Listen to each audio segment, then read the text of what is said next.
perbaiki. Terus saya mau perbaiki, kok nggak bisa dibuka-buka ya Pak? Nggak bisa dibuka ya? Ya. Nggak bisa dikirim lagi maksudnya? Berapa kali coba diklik kok nggak bisa? Gitu ya. Yang lain gimana? Kalau yang lain ada yang terkendala sama? Yang lain? Tidak. Yang lain tidak ya? Mungkin karena pengaruh sinyal bisa jadi ya. Pengaruh sinyal sehingga Pak Messi Pak, punya saya sama juga kayak gitu Pak. sama ya. Sinyal lancar sana? Lancar saja Pak sinyal, tapi gagal terus Pak. Tapi kan LMS-nya terbuka kan? Tidak bisa dibuka LMS Pak, masuk pun juga nggak bisa Pak. Loginnya nggak bisa? Ya loginnya nggak bisa Pak, kemarin kan bisa. Jadi pas masuk kemarin nggak bisa lagi. Coba ditanya dengan pihak UPJ Jambi ya. Mungkin itu terkait dengan mungkin ada maintenance-nya mungkin atau perbaikan atau mungkin kita ngaksesnya lagi sibuk. Tapi rasa-rasa Bapak beberapa hari ini waktu Bapak buka LMS lancar-lancar saja. Cuman bedanya kalau waktu prosesi kemarin ya sana. Gimana? Mas, nggak bisa. Halo, Mustika, gimana? Ya, saya cuma ngirim nggak bisa. Loginnya Cuma bisa? untuk digantikan file itu nggak bisa Pak. Nggak bisa ya. Tapi biasanya itu bisa itu. Ya biasanya bisa, aku nengok kawan-kawan bisa kok, aku nggak bisa ya Pak. Iya. Nanti coba aja nanti ya. Kalau tetap tidak bisa, nanti WA saja yang Bapak. Kita cari solusi. Ya makasih Pak solusinya. Ada lagi? Cukup? Pak, Ya. itu Pak, untuk RPP kan karena minggu ini ada tugas TMK juga, jadi saya sudah buat RPP-nya Pak, 2 lagi Pak. Itu gimana ya Pak? Oh ya, nanti mudah-mudahan pilihan untuk temanya pas yang satunya. Tapi yang satunya lagi kan Bapak yang minta, Bapak yang nunjuk kan. Kenapa ditunjuk? Mungkin di satu sisi kita mau melihat keberagaman kemampuan kita gitu kan. Nah maka dari itu ada yang temanya ditunjuk oleh tutor, ada juga yang kamu pilih sendiri. Nah waktu pilih sendiri nanti mudah-mudahan sesuai dengan pilihan yang sudah dibuat itu. Nah tapi kita kan membuat tugas tutorial satu ini kan tentu akan kita jelaskan pada hari ini. Maksud Bapak tidak serta-merta barangkali apa yang sudah Bapak Ibu buat di dalam TMK itu sesuai dengan harapan yang ada di dalam mata kuliah kita. Nah seperti itu. Nanti penyesuaian aja Ibu Zubaida. Iya Pak. Ya. Oke Bu ya. Iya Pak ya Pak. Oke Bapak Ibu sekalian, seperti biasa sebelum kita memulai kegiatan tutorial kita, ada baiknya Bapak akan memberikan apresiasi terhadap tugas yang sudah dikerjakan di LMS. Nah, ini Bapak mundur dulu. Nah, yang sudah mengumpulkan tugas yang Bapak berikan pada hari Rabu kemarin ya, hari Rabu, karena Bapak nggak bisa tutorial hari Minggu yang lalu, kita ulur hari Rabu jam 13.00 sampai 15.00. Nah tugas itu tentang soal hot. Nah dari soal hot itu ada 7 yang sudah mengumpul, semuanya belum Bapak kasih nilai, maksudnya nilainya belum Bapak pindahkan ke LMS karena Bapak melihat satu sisi kita masih ada waktu besok gitu kan, karena ini kan sampai tanggal 1 ini, tanggal 1 besok sampai jam 11.59. Nah maka dari itu nilainya tidak langsung Bapak tulis, siapa tahu nanti mau diperbaiki. Nah terkait dengan yang sudah mengumpulkan tugas ini, Seperti contoh tugasnya Ibu Subaidah, Ibu Zakia, sorry. Ada Ibu Zakia dalam kelas kita? Ada.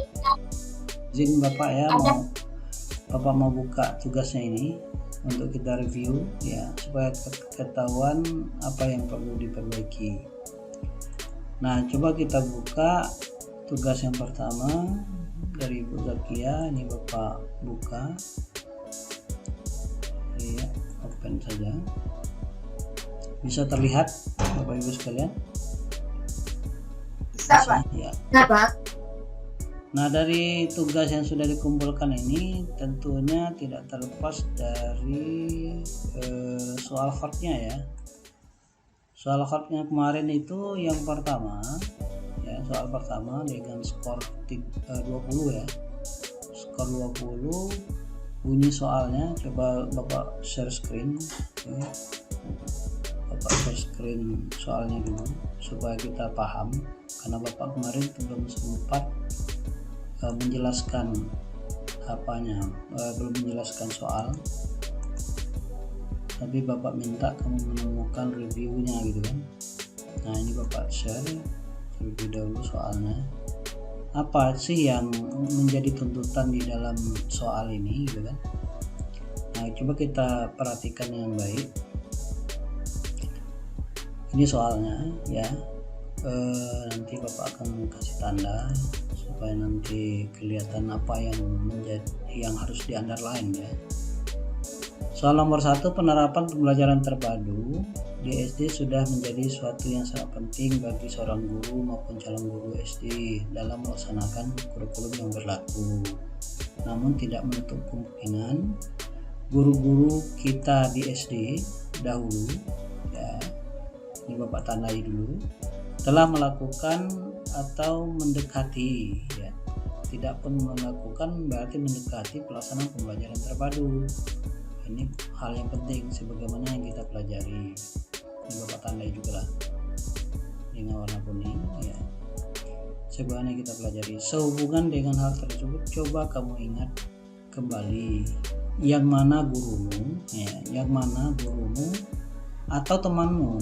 Kalau tidak ada gurumu waktu di SD, bisa juga temanmu yang sekarang mungkin yang lagi mengajar di SD gitu kan, yang kamu ketahui.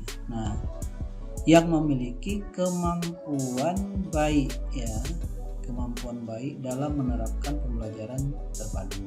Nah, kemampuan baik dalam pembelajaran ini harus dideskripsikan.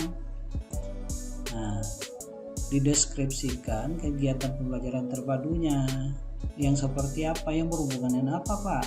Yang pertama berkaitan dengan model pembelajaran yang digunakan oleh guru atau teman kita itu. Kemudian yang berhubungan dengan prosedur umum pembelajaran terpadu, mulai dari membuka melaksanakan kegiatan pendahuluan, kegiatan inti maupun kegiatan akhir atau tindak lanjut. Nah, kemudian keterampilan dasar mengajar dalam pembelajaran terpadu. Jadi 3 ini saja yang menjadi pedoman kita untuk melihat kemampuan guru kita di SD dulu atau mungkin teman kita gitu kan yang sekarang mengajar di SD. Nah, itu yang dideskripsikan. Itu tagihan nomor 1. Nah, setelah nomor 1 ini kita kemukakan jawabannya dari yang kita sampaikan itu, kita jelaskan bagaimana terkait dengan kemampuan guru kita di SD maupun teman kita yang ada di SD sekarang mengajar. Di situ nanti kita harus temukan apa yang menjadi kelebihan, ini kelebihannya, dan begitu juga dengan kekurangan. Nah, cuman di sini Bapak ingin tekankan, di saat kita menjelaskan nomor 1, boleh saja apakah itu berkaitan dengan model pembelajaran saja, mungkin yang ditonjolkan oleh guru kita atau teman kita itu, atau mungkin hanya berkenaan dengan prosedur umum saja, atau bahkan hanya berhubungan dengan keterampilan dasar mengajar saja, atau perpaduan dari keduanya atau ketiganya, boleh saja gitu. Misalnya model dengan keterampilan dasarnya, karena mungkin prosedur umumnya tidak terlihat bahwa dia itu bisa melaksanakannya dengan baik gitu kan.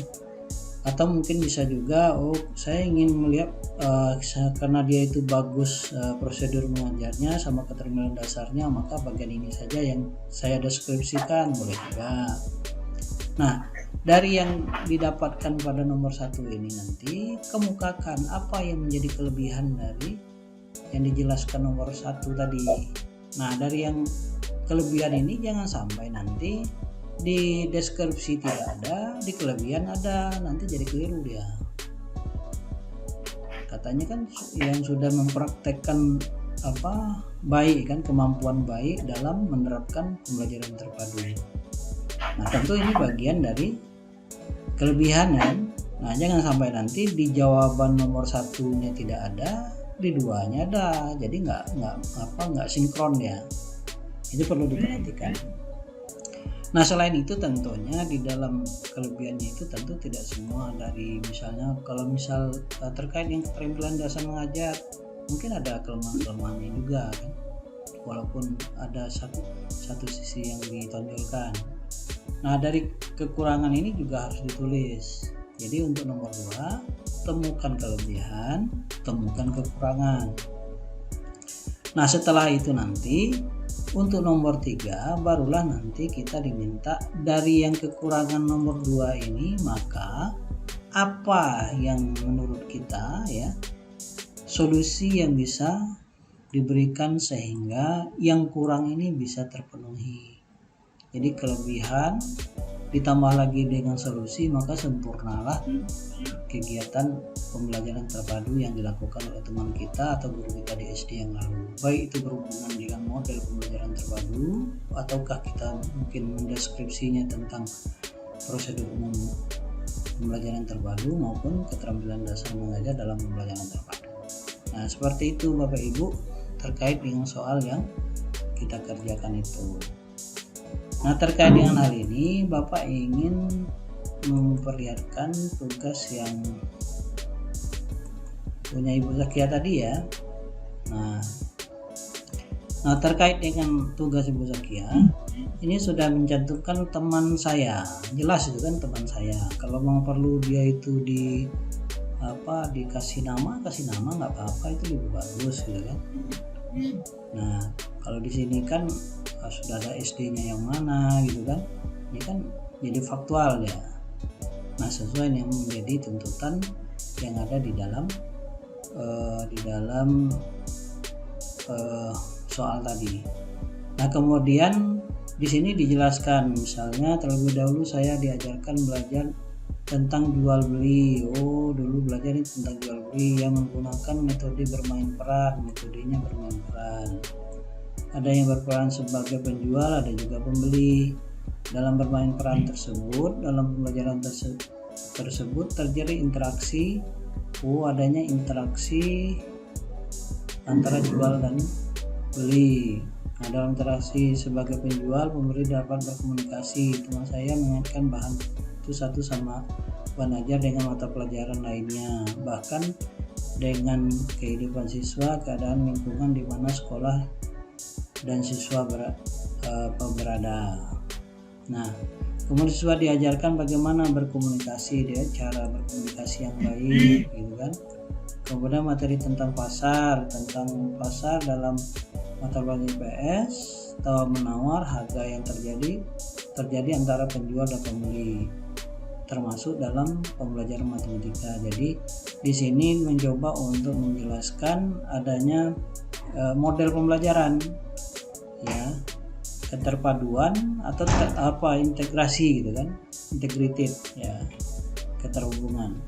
Nah, di situ harus ditekankan, seharusnya sampaikan di dalam narasi ini bahwa kelebihan yang ditonjolkan oleh guru ibunya Zakia ini itu, misalnya dia bisa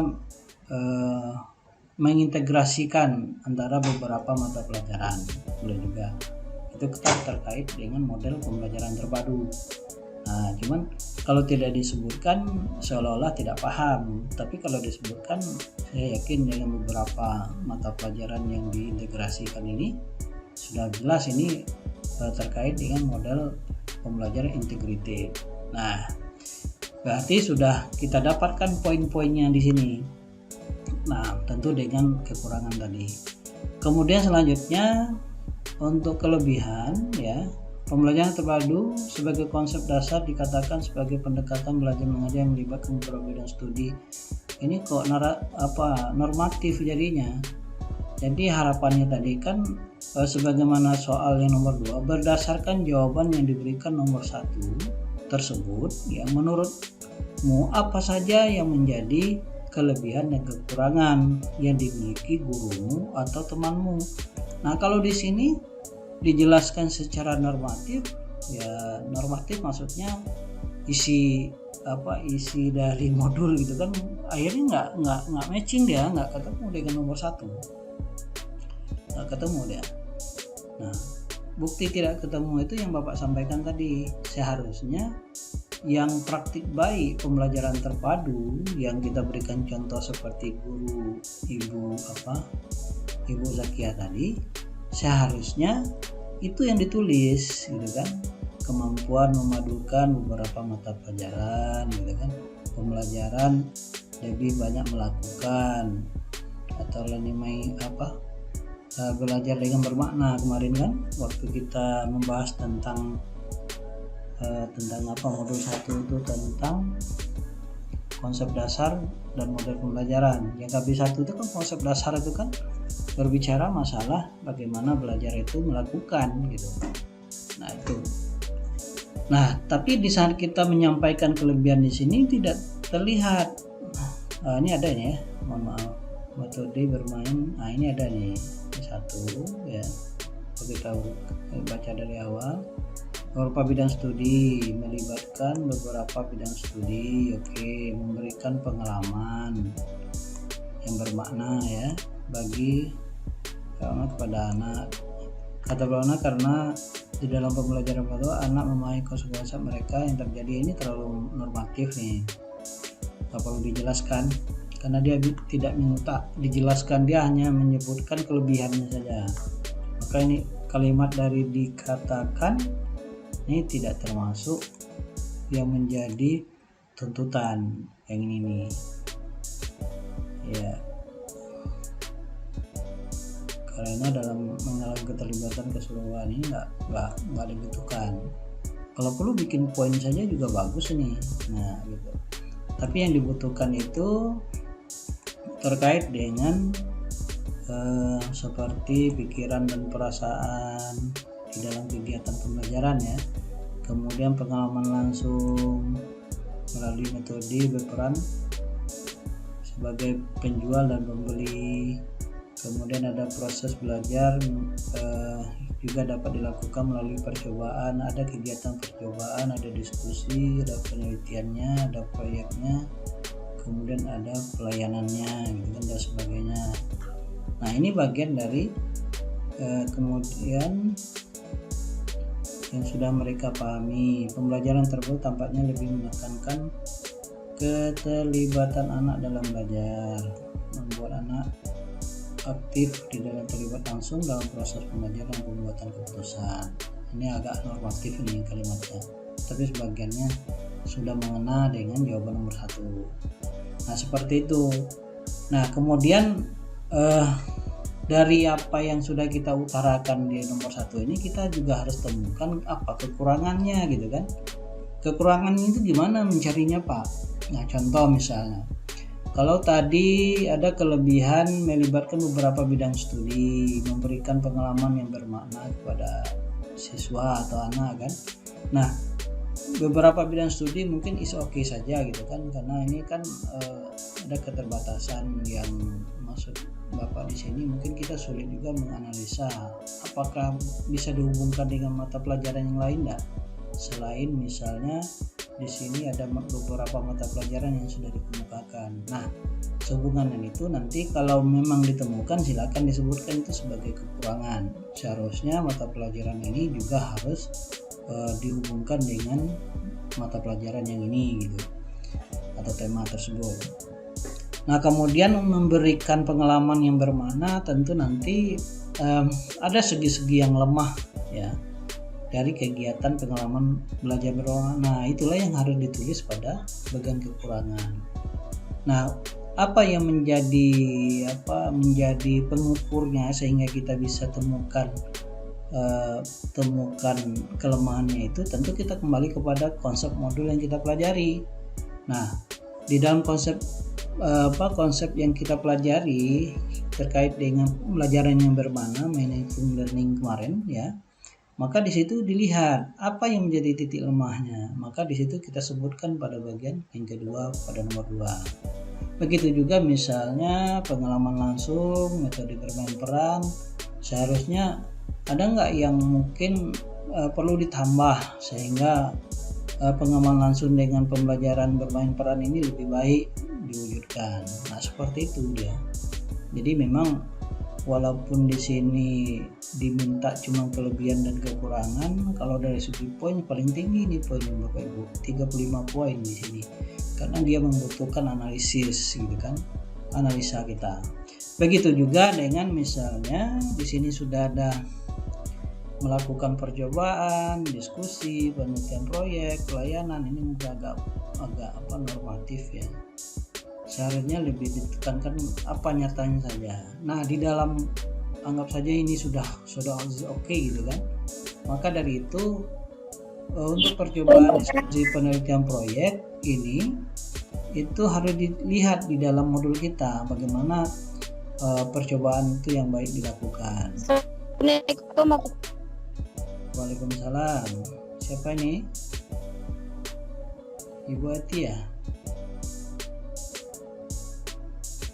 Ya, silakan menyesuaikan Ibu.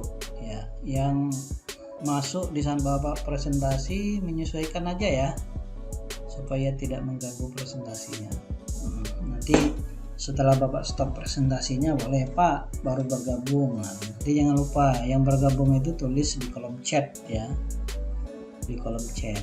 Nah, jadi itu yang Bapak Ibu sekalian terkait dengan cara kita mengukur kelemahan. Nah, coba kita lihat, namun di pihak lain efeknya kepada perkembangan anak adalah buruk karena menuntut anak mengerjakan aktivitas tugas yang melebihi kapasitas. Nah, menurut Ibu Zakia tadi mungkin aktivitas anak itu terlalu tinggi di sini. Oke saja, mungkin dia punya persepsi ya. Kemudian efek negatif itu menyebabkan anak kehilangan sesuatu yang lain seharusnya bisa mereka kerjakan. Ya, mungkin apa maksudnya?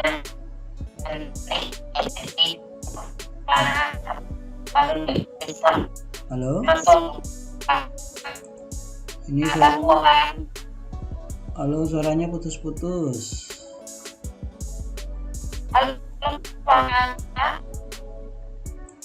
Gimana?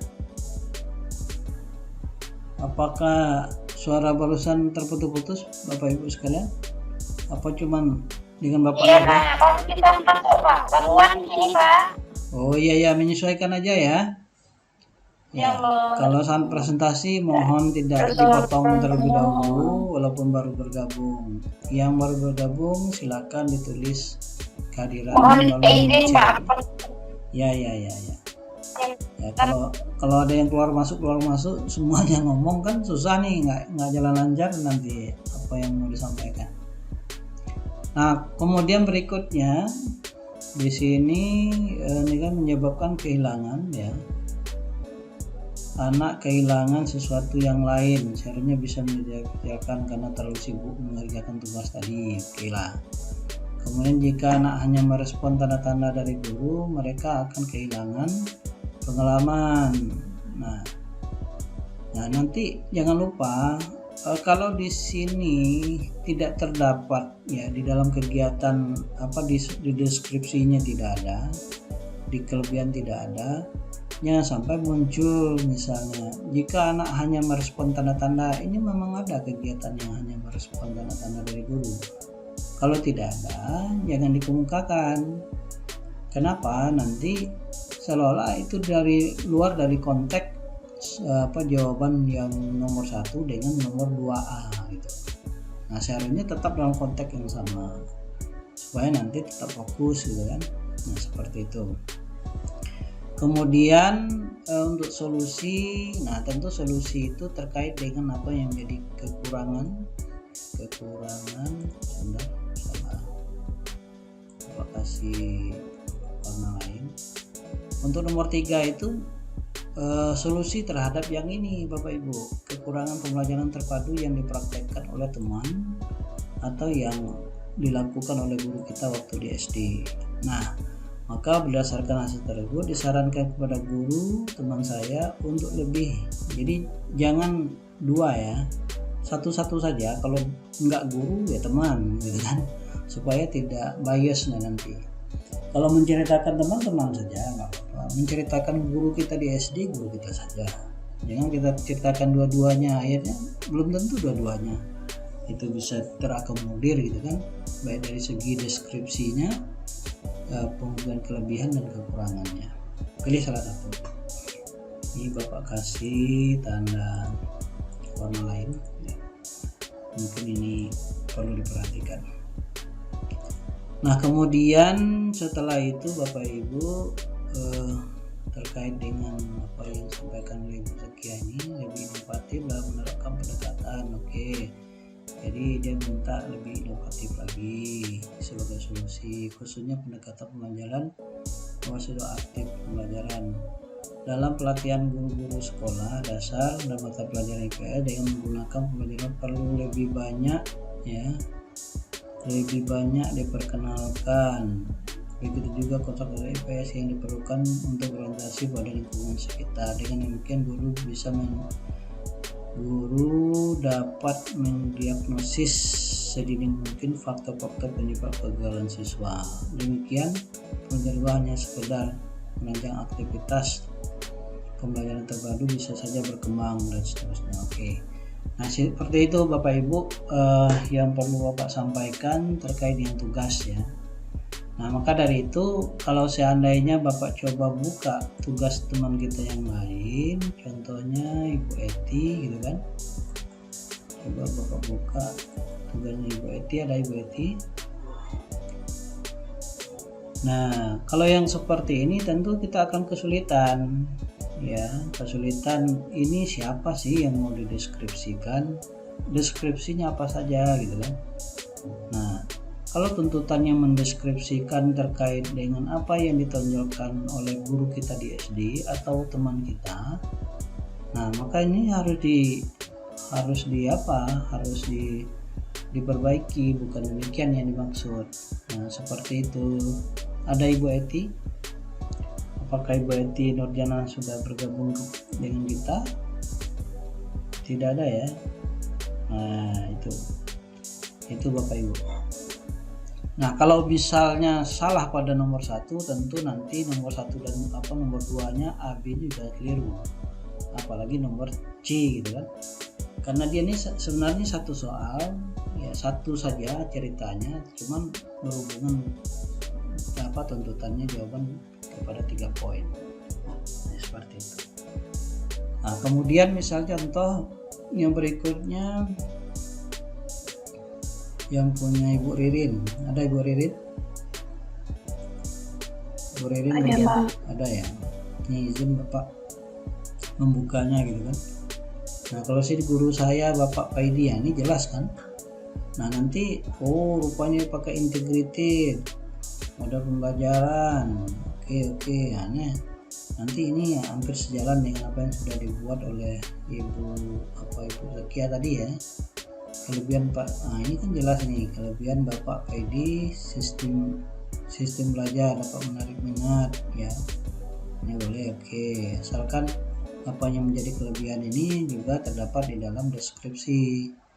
Nah, kemudian begitu juga kelemahannya atau kekurangannya dalam beliau bisa dikatakan gaptek. Berarti penggunaan teknologi informasinya yang mungkin belum bisa ya, belum canggih. Nah, ini bisa juga. Kemudian menurut saya model pembelajaran terpadu, pembelajaran terpadu yang telah kita bahas pelajari, beliau sudah bisa menguasainya dengan baik karena dikatakan beliau sudah berpengalaman cukup lama. Nah, ini kalau ini mau diutarakan, ini bagian dari kelebihan ya. ya. Jangan dicampur adukan, kalau bisa kelebihan saja, kekurangan saja. Kemudian menurut saya beliau bisa belajar mengenai teknologi, karena dia itu kelemahannya itu gaptek ya, maka nanti disitulah penekanan sarannya gitu kan, supaya relevan. Nah, jangan nanti contoh misalnya di sini kekurangan gaptek tapi di sini perbaikan metode hanya metode belajar gitu kan, ini nggak ketemu. Jadi kita mampu mengidentifikasi kekurangannya dan kita juga akan memberikan solusi terhadap apa yang menjadi kelemahan Pak Edi yang dikemukakan oleh teman kita Ririn. Nah, barangkali itu saja Bapak Ibu terkait dengan review tugas kita. Bagaimana, ada yang mau disampaikan? Silakan sebelum kita melanjutkan tutorial kita. Setelah Bapak mempresentasikan, boleh kameranya dihidupkan. Jika ada yang mau ditanyakan, silakan. Ibu Eti Nurjana sudah mengangkat tangan. Ada yang mau ditanyakan, silakan.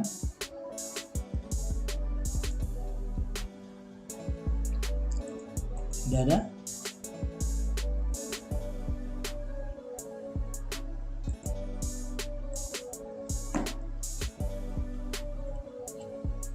Ini kalau boleh Bapak share screen sedikit yang sudah Bapak koreksi, yang belum Bapak pindahkan nilainya. Itu seperti ini keadaannya Bapak Ibu, supaya nanti kita termotivasi untuk memperbaikinya. Nah, ini contoh kan Ibu Eti, tugasnya tadi seperti ini nilainya. Nilai nomor 1, nilai nomor 2, kemudian nomor 3 ini penggunaan bahasa. Kemudian Bapak sudah cek juga tugas Ibu Ilas ya. Ini sekarang sekali ini. Jadi tidak sesuai, artinya Bapak ingin katakan mungkin gagal paham terhadap soal hot ya, yang disuguhkan. Tapi yang sudah lumayan bagus ini Ibu Zubaidah. Ibu Zubaidah sudah berkoreksi. Tapi nilainya masih rendah juga, ya kan? Nah, walaupun demikian, maka dari itu Bapak Ibu sekalian ya, tadi seperti yang Bapak sampaikan tadi, itulah cara kunci kita di dalam menjawab soal hot ini. Bisa dipahami kira-kira? Ada yang mau ditanyakan? Silakan. Bisa Pak. Maaf Pak. Ibu Zubaidah 403. Bisa, Gimana? saya Kristianti Pak. Ya, Ibu Zubaidah nggak? Oh ini Pak, saya Kristianti Pak. Oke, Kristianti. Ini Pak, saya mau Ya, mau mau ngecek di ini loh Pak, di domain ini kok nggak bisa terpilih ya Pak? oh nggak bisa ya? Ya Pak, mau pilih itu aksennya. Oh, Ibu Kip ya. Ya Oke, Pak, kalau nggak bisa Bapak bantu boleh? boleh Pak, dengan senang hati. Ya, yang nggak bisa itu dibantu tutor biasanya, supaya apa? Supaya kalau dibantu teman nanti salah bantu deh kan? Iya Pak, makasih ya Pak. Kok salah bantu Pak? Salah bantu maksudnya itu nanti ini asal bantu-bantu aja, dia masuk enggak dibantu juga gitu kan? Takutnya seperti itu. Iya Pak, makasih Pak. Ya, sama-sama. Ada lagi yang seperti itu Bapak Ibu? Tidak ada? Pak, Ya, silakan. Yurti juga nggak bisa ngirim Pak. Siapa? Bu Yurti. Nggak bisa juga ya? Pak, Oke, Iya, Pak. kalau nggak bisa juga nih nggak bisa Pak. Bapak bantu ya. Nah, itu udah masuk tuh. Iya Pak, makasih Pak. Ya, ada lagi? Tidak ada?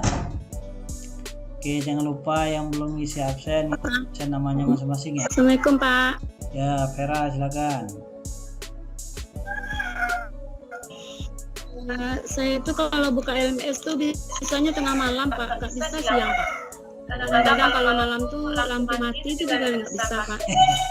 Soalnya rumah Pak, tinggalnya di pelosok. Nah, Ibu Vera tinggal di mana? Di Rantau Panjang Pak. Rantau Panjang mana? Pasar. Pasar tuh bagus tuh, lancar sinyalnya. jauh lagi dari pasar Pak, kira-kira 10 kilo. Tani Lilir tepatnya Pak. Tapi rilir. Iya, Tani Lilir. Jadi kalau seperti itu biasanya LMS itu siang nggak bisa, itu karena sinyal itu. Biasanya seperti itu. Tapi kalau misalnya nunggu malam bisa, malam lampunya mati ya itu khawatirnya ya. Nah, cari solusi lain Bu. Iya kan. Ya. Mungkin ada Ibu menyisihkan Makanya waktu. kadang-kadang bisa Jadi teknisnya kayak gini Bapak Ibu. dua, kadang jam Jadi kalau terjadi seperti itu, nanti teman-teman yang terkendala dengan sinyal dikerjakan dulu seluruh tugas yang ada di mata kuliah. Kemudian setelah itu nanti cari tempat sinyal yang bagus, nanti sekalian dikirim di LMS. Memang sengaja dicari tempat yang lancar gitu kan. Nah seperti itu. Itu Bu ya. tugasnya udah siap Pak. Nah, Mau ya. dikirim tapi masih nggak bisa. Nanti lagi diusahakan ke tanggal panjang mungkin Pak. Ya itu betul. Betul. Betul. Iya, 10 kilo Pak. Ya. Terima kasih Pak. Ya, sama-sama. Ada lagi? Cukup ya? Ada lagi yang terkendala nggak kan? Itu aja. Oke Bapak Ibu, Bapak sekarang akan melanjutkan materi kita terkait dengan modul 4 dan modul 5. Bisa terlihat Bapak Ibu sekalian? Bisa Pak. Bisa ya? Tapi kok nggak bisa muncul yang punya Bapak ini? Bentar. Bisa Pak. Sebentar. Nggak mau full screen ya? Di laptop Bapak ini nggak mau full screen, akhirnya nggak keluar pennya. Bapak mau coret-coret dari tapi belum bisa.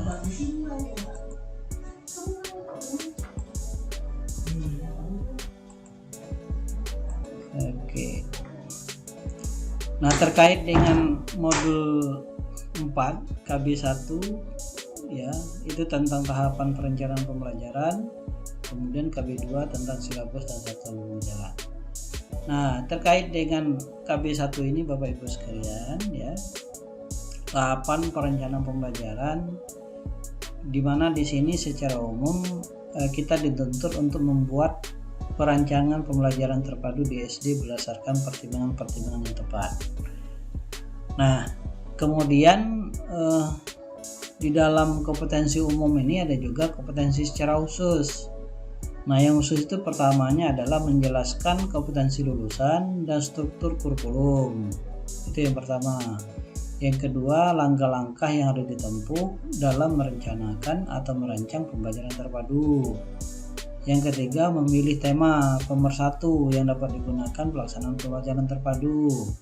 Kemudian yang keempat, memetakan keterhubungan kompetensi dasar setiap mata pelajaran tema pemersatu pembelajaran terpadu.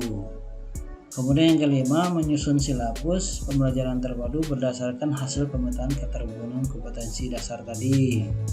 Dan yang terakhir, menyusun satuan pembelajaran terpadu berdasarkan silabus yang telah dikembangkan. Nah, di dalam kompetensi khusus ini Bapak Ibu, memang di dalam kesempatan ini Bapak ingin sampaikan bahwa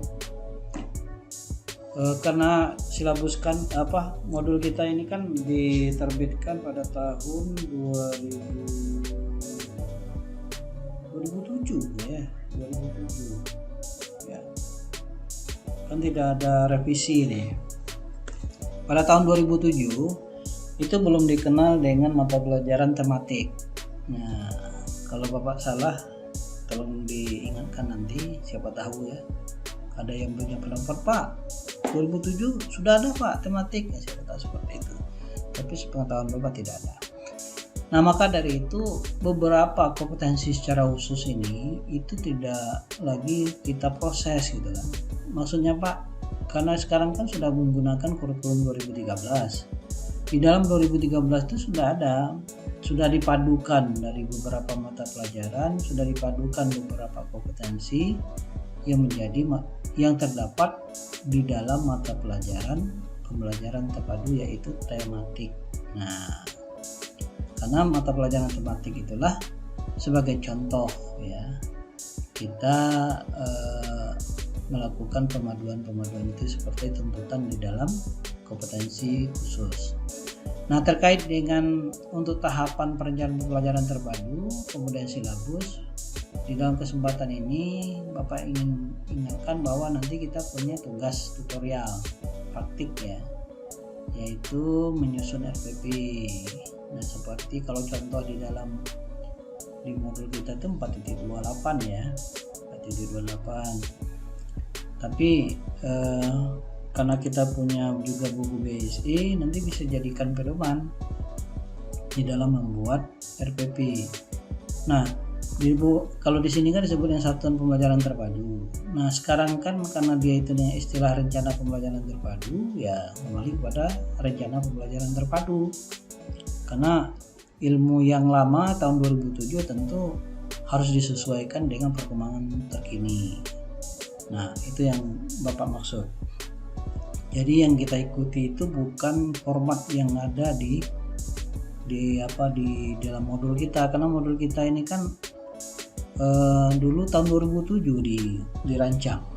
Nah, tentu tidak relevan lagi karena waktu itu masih KTSP, sementara sekarang sudah kurikulum 2013. Nah, maka dari itu di dalam acuan kita menyusun RPP ini banyak nih contoh-contoh di dalam buku BSI ya.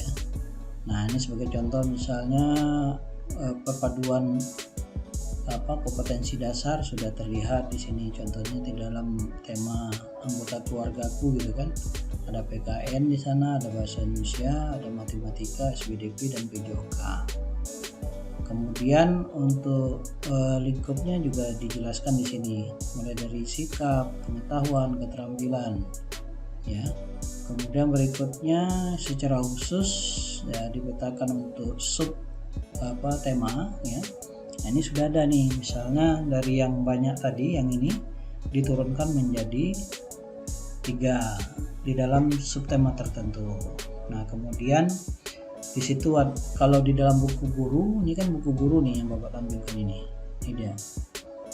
Ini buku guru ya yang akan bisa kita gunakan nanti silakan dicek di sini di http://bsd.pendidikan.id data 2013 masuk K13 kelas 1 SD. Kalau misalnya buku kelas 1 ya, khusus buku guru gitu kan. Nah, di dalam buku guru itu ini ada nih Bapak Ibu. Nah, mulai dari tujuan pembelajarannya, medianya, langkah-langkah kegiatannya sudah ada nih. Kegiatan intinya ayo membaca, berlatih, bernyanyi, bercerita, mengamati, berlatih gitu kan. Berlatih lagi, mencoba lagi. Itu ada sampai kepada kegiatan penutup ini. Nah, kalau kegiatan pembuka itu seperti ini Bapak Ibu. Ini dia kegiatan pendahuluan, kelas dibuka dengan salam dan seterusnya. Nah, mulai dari ayo membaca tadi itu kegiatan inti, ayo membaca sampai ke ayo mencoba ya. Nah, kemudian untuk kegiatan penutup atau di dalam modul kita disebut dengan kegiatan akhir dan tindak lanjut. Nah, ini ya kegiatan-kegiatannya. Berikut juga ada penilaian yang sudah dirancang di sana. Nah, tentu di dalam hal ini tentu perlu juga kreativitas kita nantinya ya untuk menambah, mengurangi atau menyempurnakan lah yang paling tepat mana yang perlu diperbaiki dan disesuaikan dengan yang ada di tempat kita. Nah, itu yang paling penting. Entah itu berhubungan kegiatan pembelajaran maupun yang berkaitan dengan penilaian. Karena di sini kan ada penilaian sikap, penilaian pengetahuan, keterampilan nanti ada juga cara-caranya. Ada yang dalam bentuk seperti ini ya, yang aspeknya ada tingkatannya gitu kan. Begitu juga misalnya dia dalam bentuk di checklist saja, bisa kemampuan siswa, hafal syair, apa tinggi rendah, nah ketepatan suara gitu kan, mimik wajah sesuai gerakan. Ini model checklist. Dengan checklist ini memiliki nilai masing-masing, misal 25, 100 gitu kan, seterusnya. Nah, itu semua ada di dalam buku guru untuk SD ya. Nanti silakan disesuaikan dengan Bapak Ibu yang memperoleh tema masing-masing yang ditunjuk oleh tutor, satunya lagi boleh kita pilih sendiri. Yang paling penting pilihan itu tidak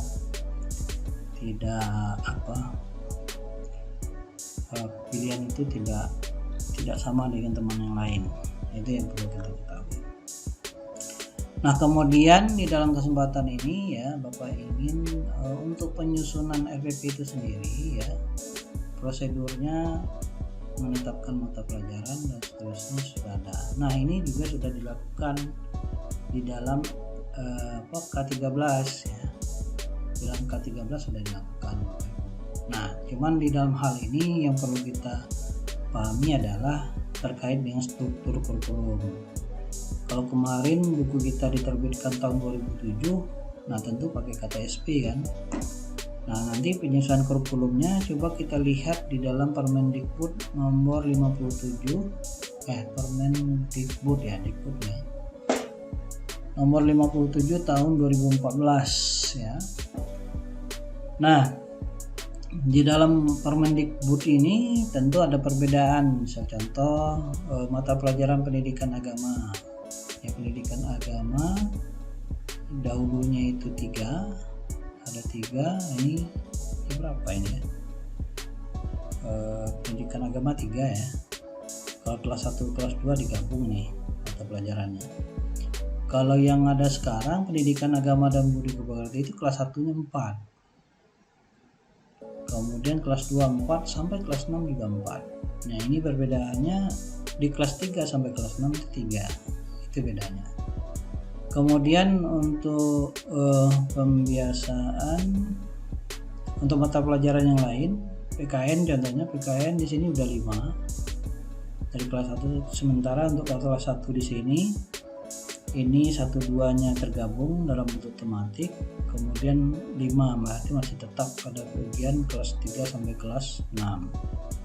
Bahasa Indonesia juga terjadi perubahan dari 5 di kelas 3 ya sampai kelas 6 menjadi ada yang 10, ada yang 7. Nah, itu. Kemudian untuk mata pelajaran yang lain juga seperti itu. Nanti silakan dicek ya, karena bahan ajar ini yang Bapak tampilkan ini juga Bapak share di LMS, nanti dicek saja satu persatu.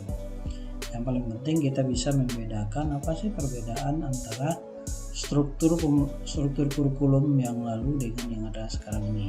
Ya, kalau ini kemungkinan ditulis pada terbitnya modul kita, tapi yang Bapak tampilkan sebelah kanan ini itu merupakan Permendikbud nomor 57 tahun 2014. Kemudian Bapak Ibu, di dalam struktur kurikulum ya, beban belajar yang dijelaskan di dalam Permendikbud nomor 57 tahun 2014. Pertama, beban belajar merupakan keseluruhan kegiatan yang harus diikuti seperti tadi 1 minggu, 1 semester dan 1 tahun pelajaran. Ini pasti beban belajar ya. Kemudian di dalam hal yang lain, beban belajar untuk SD itu dalam bentuk jumlah jam pelajaran per minggu. Nah, untuk kelas 1 itu 30 jam, kelas 2 32, kelas 3 34, sementara kelas 4 sampai kelas 6 itu 36 jam pelajaran. Nah, itu perlu kita pahami juga.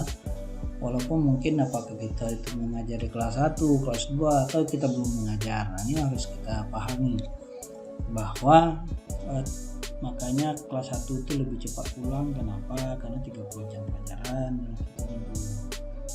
Itu baru biasanya agak lambat dari kelas 1 kan pulang sekolahnya. Kenapa? 32 jam. Itu juga kelas 3 dan kelas 4 sampai 6 itu 36 jam pelajaran. Kemudian pada bagian yang lain, beban belajar di kelas 1, 2, 3, 4, 5 dalam 1 semester paling sedikit 18 minggu. Ini diatur di dalam struktur kurikulum. Kemudian untuk beban khusus untuk kelas 6 itu paling sedikit 18 minggu juga. Nah, tapi dia pakai plus ada ujian sekolah gitu, biasanya seperti itu.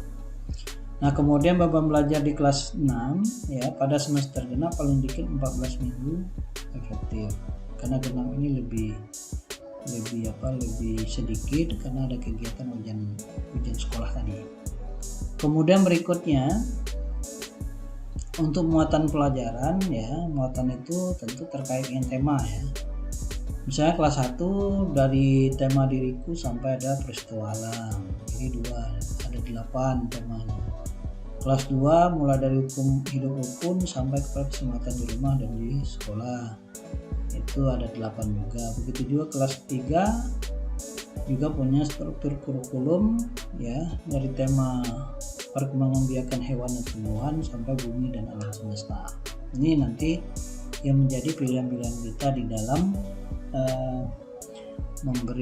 di dalam mengerjakan tugas tutorial 1. Kemudian Bapak Ibu untuk untuk kelas 4 ya, kelas 4 sampai kelas 6 ini masing-masing 9, beda dengan yang kelas 1 sampai kelas 3 tadi. Kalau kelas 1 sampai kelas 3 itu 8 tema ya, sementara kelas 4 sampai kelas 6 itu adalah 9 tema masing-masing. Nah, inilah tema-tema yang dipelajari di kurikulum 2013. Kemudian berikutnya yang perlu kita pahami terkait dengan struktur kurikulum tadi di dalam mata pelajaran terpadu ini, pertama adalah kompetensi mata pelajaran IPA pada kelas 1 sampai kelas 3 diintegrasikan pada mata pelajaran bahasa Indonesia dan matematika. Jadi IPA itu sudah digabung dalam bahasa Indonesia dan matematika. Kemudian untuk mata pelajaran IPS itu sendiri diintegrasikan pada bahasa Indonesia, PKN dan matematika. Jadi khusus untuk IPS ini ditambah dengan PKN. Tapi kalau untuk IPA sama IPS itu sama-sama ada di dalam mata pelajaran bahasa dan matematika. Kemudian untuk kompetensi IPA dan IPS kelas 4 sampai kelas 6 masing-masing berdiri sendiri. Nah, karena ini kan dua bagian yang ini khusus di kelas 1 sampai kelas 3, sementara yang untuk kelas 4 sampai kelas 6 IPA IPS-nya berdiri sendiri. Nah, itu Bapak Ibu yang perlu kita ketahui. Nah, tentu di dalam model-model pembelajarannya apa ya, seperti yang kita pelajari, ada model jaringan laba-laba, WebEd ya, kemudian ada lagi dalam bentuk connected, dan yang terakhir adalah integrated. Nah, ini kan sudah kita bahas pada sesi 1 kemarin. Nah, ini hanya Bapak tampilkan saja model-model pembelajarannya.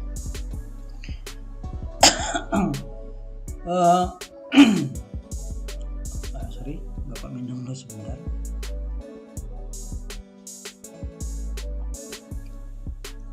Nah, kalau kita lihat dari kompetensi dasar Bapak Ibu, ada yang disebut dengan kompetensi dasar inti 1. Kalau kompetensi inti 1 itu disebut dengan sikap spiritual.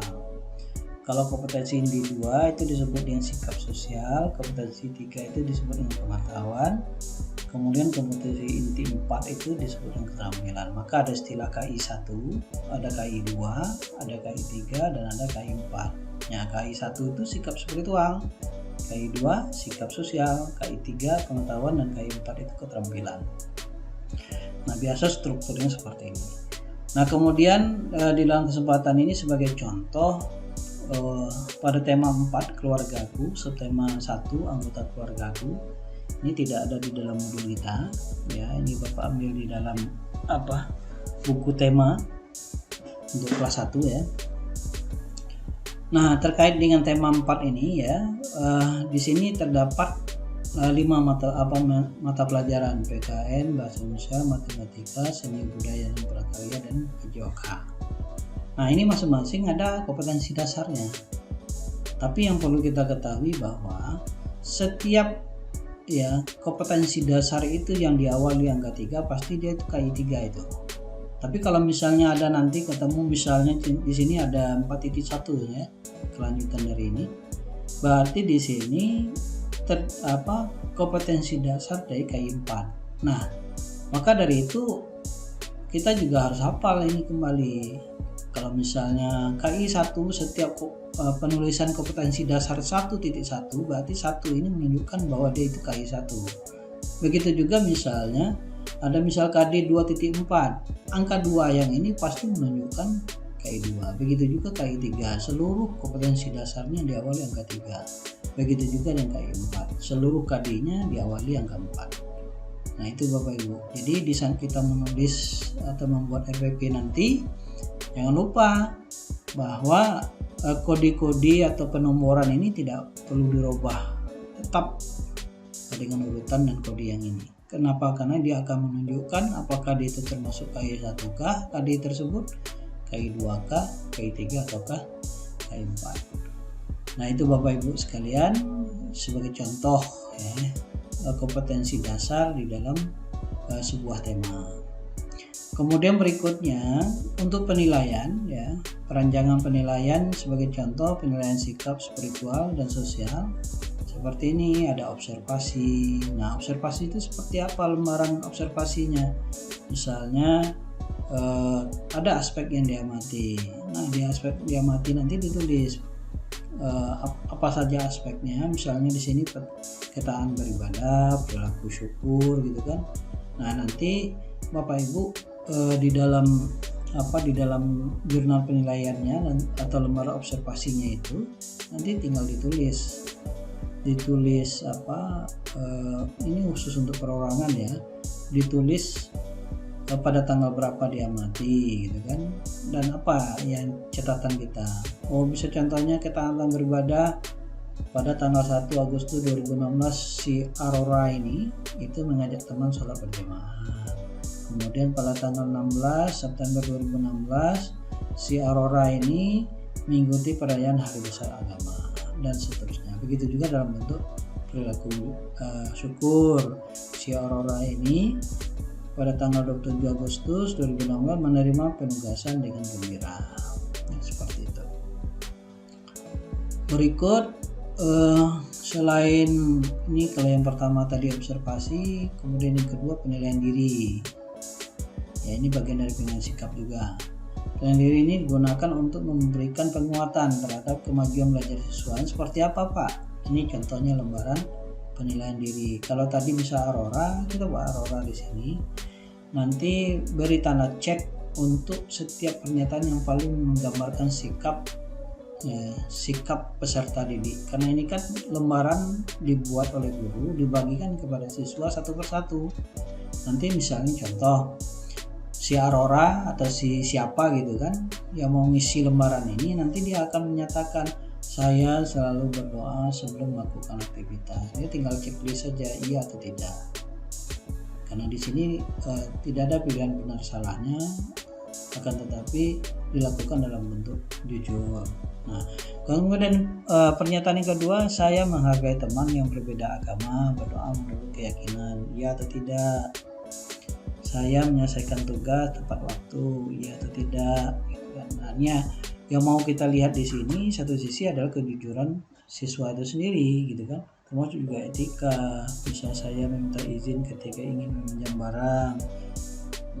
Saya meminta maaf jika melakukan kesalahan, dan bentuk-bentuk pernyataan lainnya yang berkaitan dengan kompetensi sikap sosial. Karena dia ini kan berkaitan dengan sikap sosial peserta didik. Kemudian untuk penilaian pengetahuan, ya pengetahuan seperti biasa ada tes tertulis, ya ada tes lisan, ada juga penugasan lain. Nah, tentu di dalam hal ini menjadi pilihan bagi guru mana yang paling tepat dan efektif dilaksanakan di dalam pembelajaran. Nah, kemudian selain itu Bapak Ibu sekalian, ada juga namanya penilaian keterampilan. Jadi kata dia ada penilaian sikap, ya, kemudian ada lagi penilaian pengetahuan, dan yang terakhir ada penilaian keterampilan. Nah, keterampilan ini kan untuk mengetahui bagaimana siswa itu menerapkan pengetahuannya dan memahami dalam menyelesaikan permasalahan-permasalahan berkaitan dengan materi pelajaran. Nah, maka dari itu, ya, penilaian kinerja ya harus diukur ya, mengukur capaian pembelajaran, keterampilan proses dan hasil produk yang dibuat oleh siswa apabila dia itu dalam bentuk hasil produk. Kemudian penilaian portofolio itu tentang rekaman penilaian autentik yang membuat kemajuan dan kualitas pekerjaan siswa didik, peserta didik. Seperti apa itu Pak? Misalnya seperti apa saja yang sudah dilakukan sesuai dengan kompetensi. Nah itu semua ditulis. Misalnya kemampuan, misalnya bernyanyi itu nanti seperti apa? Apakah tinggi nada, rendah nadanya pas atau tidak?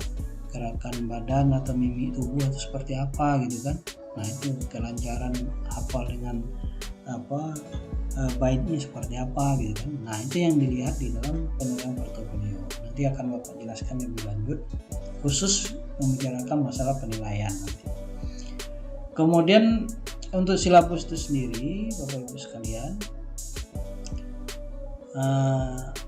terkait dengan hal ini tentu kita harus kembali kepada Permendikbud nomor 22 tahun 2016. Walaupun di dalam modul kita ini di halaman berapa tentang silabus 423 ya. Halaman 423. Nah, tentu yang menjadi perbedaan dengan apa yang dicontohkan di dalam modul kita tentu bisa kita lihat sendiri. Nah, seperti contoh misalnya kalau di halaman 4.25 ya.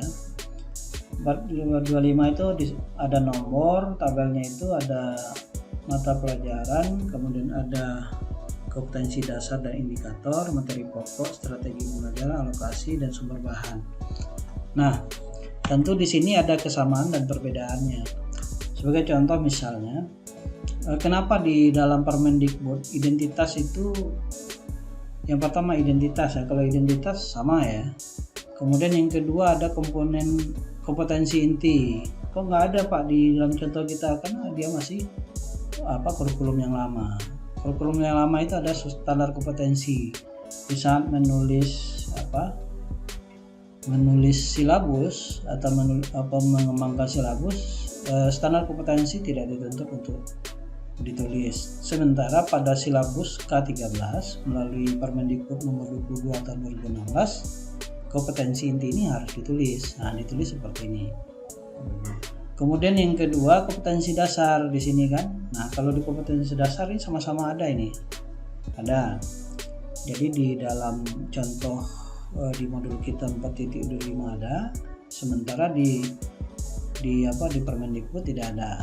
Nah, apa yang beda di sini ada mata pelajaran. Nah, kenapa mata pelajaran tidak ada? Karena ini kan sudah ada perpaduan mata pelajaran, maka mata pelajaran tidak ditulis.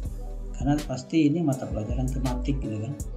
Nah, kalau di dalam halaman 4.25 sampai 4.27, nah semua itu kan ada masing-masing mata pelajarannya karena belum tematik ya. Kemudian berikutnya setelah itu tema itu seperti ini materi pelajaran. Kalau di dalam modul kita disebut materi pokok yang bersama itu. Kemudian berikutnya materi pokok. Dari tema itu materi pokok tentu perbedaan dan kesamaannya. Jadi nanti akan kita bahas lebih lanjut untuk penjelasan berikutnya. Kemudian berikutnya pembelajaran. Nah, pembelajaran ini kalau kita lihat di dalam contoh di dalam modul itu strategi pembelajaran. Nah, yang diminta di dalam Permendikbud nomor 22 tahun tentang standar proses ini adalah kegiatan pembelajarannya. Jadi contoh di sini silabus ini kan dalam bentuk menggunakan pendekatan saintifik. Nah, maka ada kegiatan mengamati, menanyakan, mengumpulkan informasi, menalar data dan asosiasi, kemudian mengkomunikasikan. Nah, maka gambaran kegiatan itu ditulis di sini. Nah, sementara di dalam strategi pembelajaran ini apa saja kegiatan yang bersama. Tetapi karena di dalam standar proses ini kan ada beberapa pendekatan yang disarankan, misalnya scientific, discovery, inquiry, problem based learning, kemudian pembelajaran berbasis portofolio dan lain sebagainya. Nah, maka dari itu tentu berbeda di saat kita membuat silabus. Tapi Pak, kalau ada pertanyaan, kita buat silabus nanti Pak? Tidak, silabus tidak perlu dibuat, yang paling penting FPP-nya. Karena kita langsung kepada konteks mempraktekkan pembelajaran terpadu. Ini hanya untuk diketahui. Kemudian selain itu untuk penilaian, kalau di dalam contoh punya kita belum ada ya, di dalam modul kita 4.25 sampai 4.27 tidak ada penilaian. Nah, sementara di dalam Permendikbud tentang standar proses ini sudah ada penilaian, pengetahuannya apa yang dinilai, keterampilannya apa, kemudian sikapnya apa. Nah, sementara itu untuk alokasi waktu sama ya, sementara untuk sumber belajar juga sama, juga harus dicantumkan. Nah, itu Bapak perlu sampaikan terkait dengan silabus. Kemudian untuk RPP itu sendiri, kalau kita lihat dari Permendikbud tentang standar proses ini, pertama ada identitas sekolahnya, ada tema, subtema, kelas, semester, materi pokok, alokasi waktu, tujuan pembelajaran, kompetensi dasar dan indikator pencapaian kompetensi, kemudian materi pembelajaran, metode dan media serta sumber belajarnya, langkah-langkah pembelajaran mulai dari pendahuluan, inti dan penutup, dan yang terakhir ada penilaian.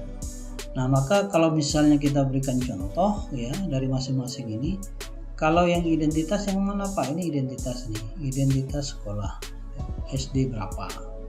Nah, kemudian untuk tema subtema, ini dia temanya keluargaku, tapi ada subtemanya anggota keluargaku.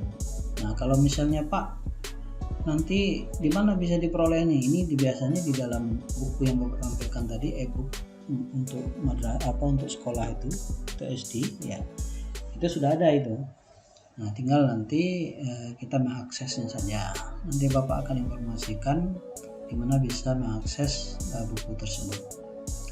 Kemudian berikutnya untuk materi pokok juga hampir sama, ini materi pokok dan subtema, kemudian alokasi waktu juga ditulis seperti ini, 4 jam pelajaran sebagai contoh.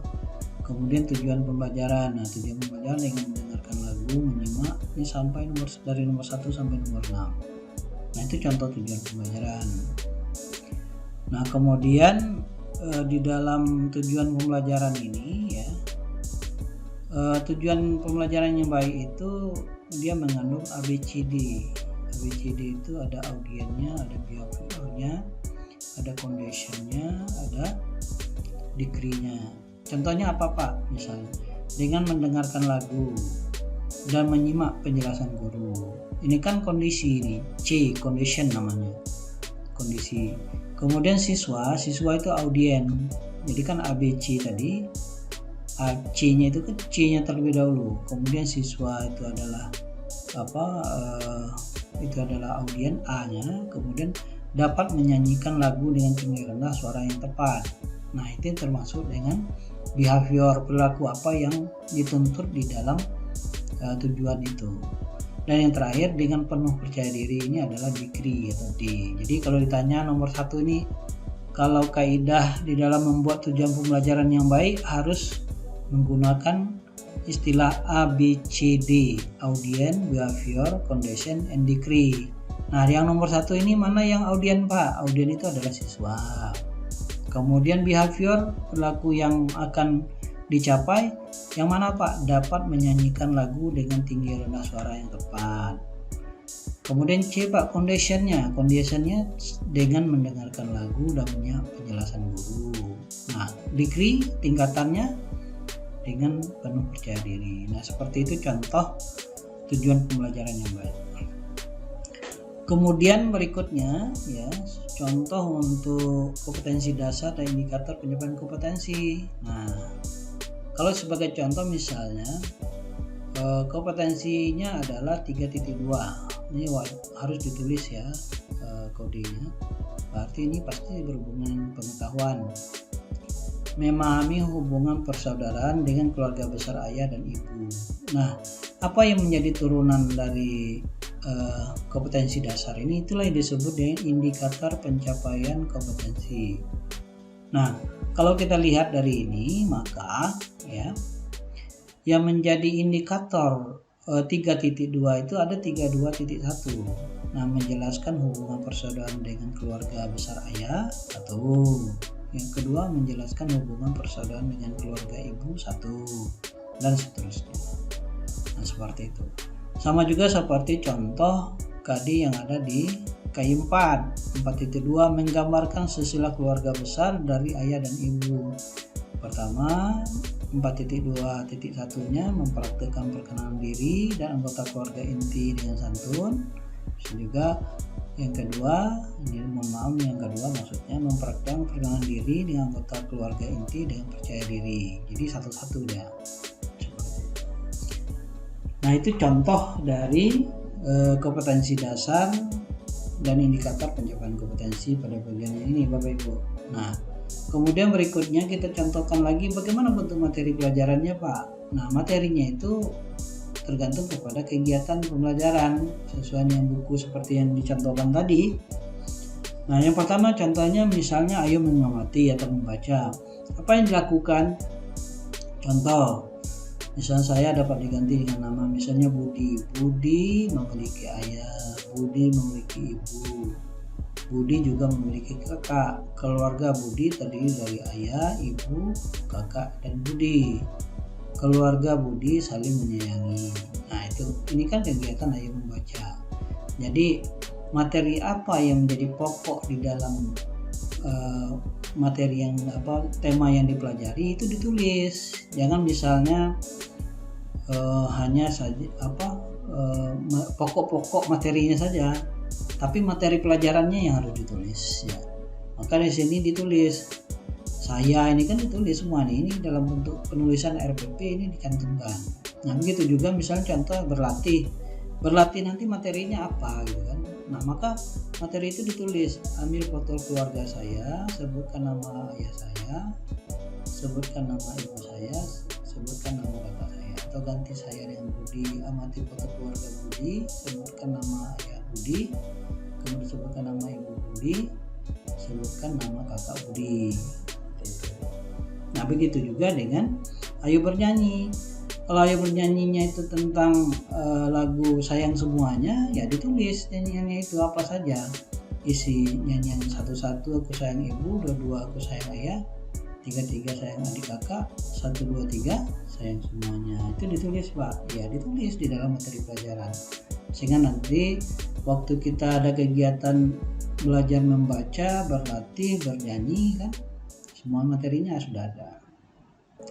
Nah, begitu juga dengan kegiatan bercerita, ditulis ceritanya apa saja ya, dan seterusnya. Ini itu yang terkait dengan contoh-contoh materi pelajaran. Nah, sementara untuk media pembelajaran, metode dan media pembelajaran serta sumber belajarnya bisa ditulis seperti ini. Media dan alat pembelajaran, buku pegangan siswa, foto keluarga guru, karena guru juga akan mensimulasikan menjelaskan kepada siswa. Kemudian teks sila dalam Pancasila disiapkan 5 lembar kertas. Nah, ini cuma ditulis. Nah, begitu juga dengan media dan sumber belajar yang lain yang diperlukan. Nah, maka ditulis di sini. Nah, kemudian untuk langkah-langkah pembelajaran itu ada tahapan pendahuluan, inti, dan penutup. Nah, untuk pendahuluan ini Bapak Ibu, mulai dari kelas dibuka dengan salam, menanyakan kabar, doa bersama, mengkoordinasi siswa dengan yel-yel kelas, tepuk semangat, atau punya tepuk ciri khas masing-masing atau gerakan masing-masing yang menjadi kebiasaan pada sebuah sekolah. Kemudian memeriksa kerapian pakaian dan kebersihan kelas. Nah, kemudian berikutnya ada siswa yang menyimak penjelasan guru tentang tujuan aktivitas belajar yang akan dilakukan. Kemudian siswa menyimak dan arahan guru, pentingnya sikap syukur. Nah, itu kan kegiatan pendahuluan. nanti untuk kegiatan inti yang ini ya, kegiatan inti yang ini juga harus kita tulis atau ayo membaca apa yang mau dibaca, ayo berlatih apa yang mau dilatih, bagaimana kegiatannya. Ini bisa nggak di zoom? Bisa nih. Nah seperti ini Bapak Ibu. Jadi kalau misalnya kegiatan membaca, ini yang dibaca di dalam buku yang dimiliki oleh siswa tadi. Nah kegiatannya apa saja? Dengan bimbingan guru, siswa bersama-sama membaca teks keluarga Udin, karena di sini dicontohkan pada keluarga Udin.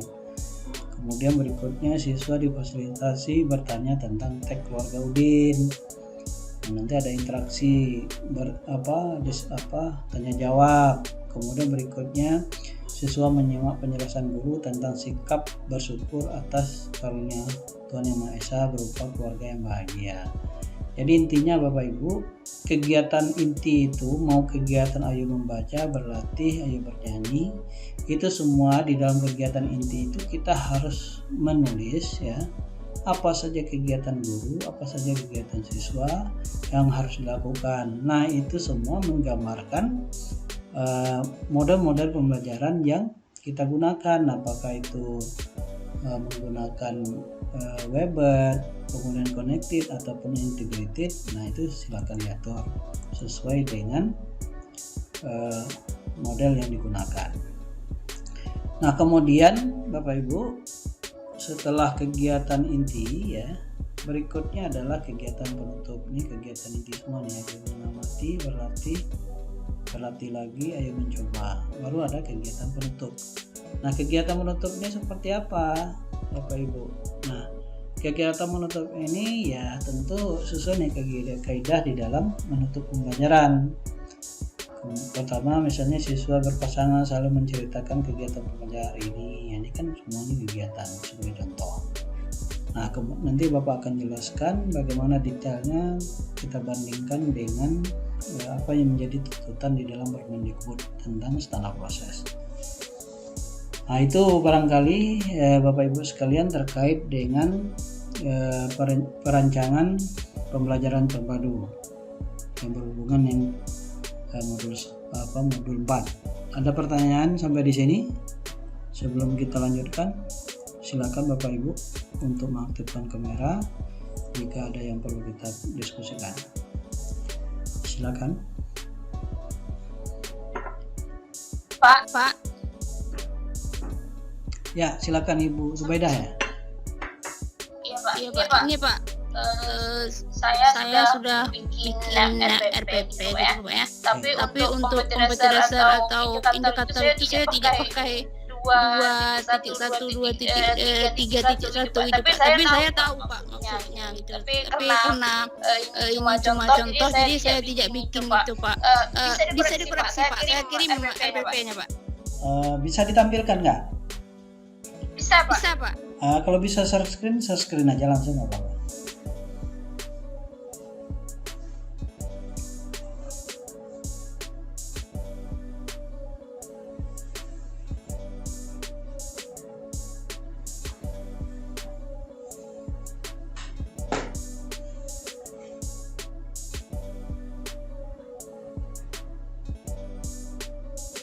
Bisa Ibu share screen-nya?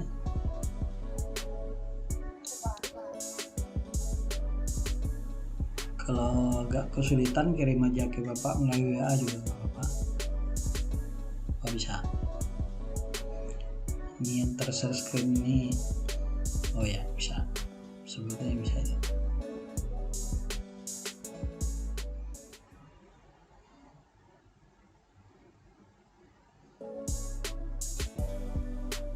Mungkin handphonenya jangan vertikal, posisinya horizontal aja.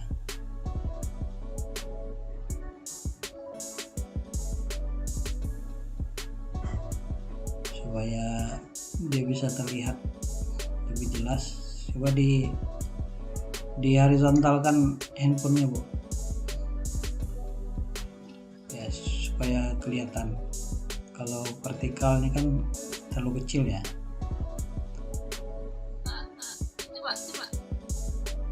Nggak bisa handphonenya di horizontalkan, dilintang kayak gitu. diginikan handphonenya ya, jangan berdiri. Kalau berdiri jadi kecil deh kan, kalau dia seperti ini mungkin bisa lebih besar ya, bisa nggak? Bisa Pak. Tapi tidak berubah Ya nggak apa-apa. Terus gimana Bu, silakan. Pak, sudah saya bikin Pak ya, karena takutnya persiapan tugas banyak empuk, jadi saya coba bikinnya gitu Pak. Iya. Minta tolong dikoreksi Pak, mungkin ada yang salah atau apa gitu Pak. Nah, yang paling penting contoh pertama kan, identitas ada. Dituntut kan yang pertama itu ada identitas kan. Kemudian Iya. tema ada ditulis? Ada itu Pak. Ada. Sebentar. Temanya ada. Kemudian kelas ada? Ada Pak. Kelas ada. Berikut materi pokoknya ada? Ada subtemanya ada Pak. Ya. Tema subtema satu, materi pokok satu lagi. Ya. Kemudian waktu ada waktu? Ada ya? Pak. Waktu ada. Kemudian diminta lagi menulis tujuan pembelajaran. Ada Pak. Nah, di dalam tujuan pembelajaran ini sebaiknya tujuan pembelajaran itu ada unsur audience, behavior, condition, and degree, atau sering disebut dengan ABCD gitu kan. Jadi kalau di misalnya nomor 1, ini kurang nampak bapaknya karena terlalu kecil. Nah, audiennya ada nggak Bu? Audiennya Setelah membaca teks tentang siswa ada ya? jawab. Berarti ada siswa ya. Berarti audiennya ada. Kemudian behavior, perilaku apa yang akan dicapai oleh siswa di dalam nomor 1 ini Bu? Setelah menjawab pertanyaan berdasarkan teks, siswa mampu menceritakan kembali isi dengan menggunakan bahasanya sendiri.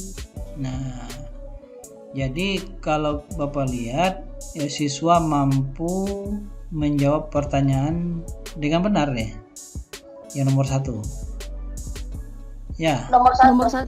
Iya Pak. Jadi sebenarnya harus menggambarkan KD di sini Bu, atau indikator pencapaian kompetensi. Jadi siswa itu mampu apa dia? Jangan menjawab pertanyaan. Kalau menjawab pertanyaan kan tidak ada kompetensi itu menjawab pertanyaan. Pasti kompetensinya kalau ini tentang apa tadi? Tentang perjuangan para Raja Purnawirawan. Nah, seharusnya tentang materi yang ini gitu kan. Jangan menjawab ya. Jadi yang behaviornya tidak belum tepat. Ya belum tepat. Bukan menjawab pertanyaan dia. Seharusnya lihat dari KD yang digunakan itu. Kalau KD-nya misalnya apa KD yang pertama nih Bu? KD yang pertamanya apa nih? Nggak ada tulisan KD-nya ya? Tidak ada Pak. Karena tidak ada itu menjadi rancu deh kan. Jadi dia kembali kepada KD. Kalau KD 1 itu kan misalnya spiritual gitu Pak ya. Iya, bukan. Kayak KD. Biasanya itu Bu, KD itu yang perlu dipelajari itu adalah KD apa yang ada di KI 3 dan 4. Nah, sementara yang untuk sikap itu akan muncul materi pembahasannya apabila kita belajar tentang pengetahuan dan keterampilan, maka muncul sikap gitu kan. Nah, itu. Jadi sama dengan efek dari pembelajaran pengetahuan dan keterampilan muncul sikap. Jadi sikap pun kan materinya tidak ada secara khusus, tapi tetap ya berkaitan dengan pengetahuan dan keterampilan tadi.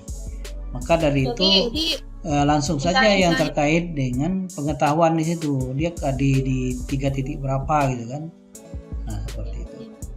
Misalnya Pak, saya bikin pembelajaran gitu nomor satunya KD 3.1 itu kan tentang pengetahuan gitu Pak ya. Kemudian saya jabarkan di bawahnya siswa mampu menjelaskan Raja Purnawirawan itu ya Pak. Iya, gitu. Jadi jangan dibuat mampu menjawab pertanyaan gitu kan. Kalau mampu menjawab pertanyaan kan tidak ada tuntutan di KD itu mampu menjawab pertanyaan. Nah, berarti kalau B-nya perlu diperbaiki gitu kan. Behaviornya tadi maksudnya. Kalau D-nya sudah ada siswa. Nah, kemudian condition C kondisi seperti apa kegiatan pembelajaran. Nah, coba lihat di pangkalan nomor 1 nih. Setelah apa itu? Membaca Teks.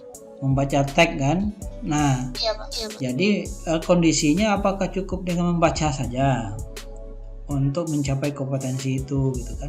Nah, itu yang menjadi pertimbangan. Kalau misal cukup Pak dengan membaca, silakan. Kalau misalnya tidak cukup dengan membaca, setelah membaca teks dan mendengarkan penjelasan dari guru bisa juga gitu kan. Atau misalnya setelah membaca dan berdiskusi bersama serta mendengarkan penjelasan guru, nah bisa juga seperti itu. Jadi bagaimana proses ya, condition itu bagaimana proses kegiatan belajar yang dilakukan sehingga kompetensi yang ingin dicapai itu yang disebut yang behavior itu tercapai. Nah, itu yang dimaksud di dalam condition C-nya itu.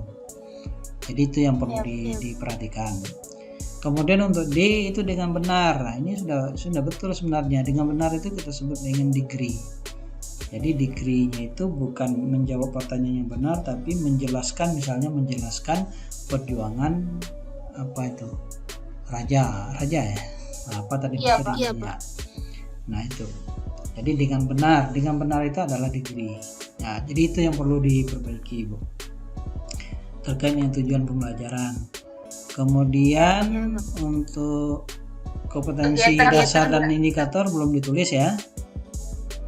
Itu langsung kegiatan Pak. Nah, seharusnya ditulis Bu. Jadi seharusnya dibuat di situ apa saja yang menjadi kompetensi dasar dan indikator pencapaian kompetensinya.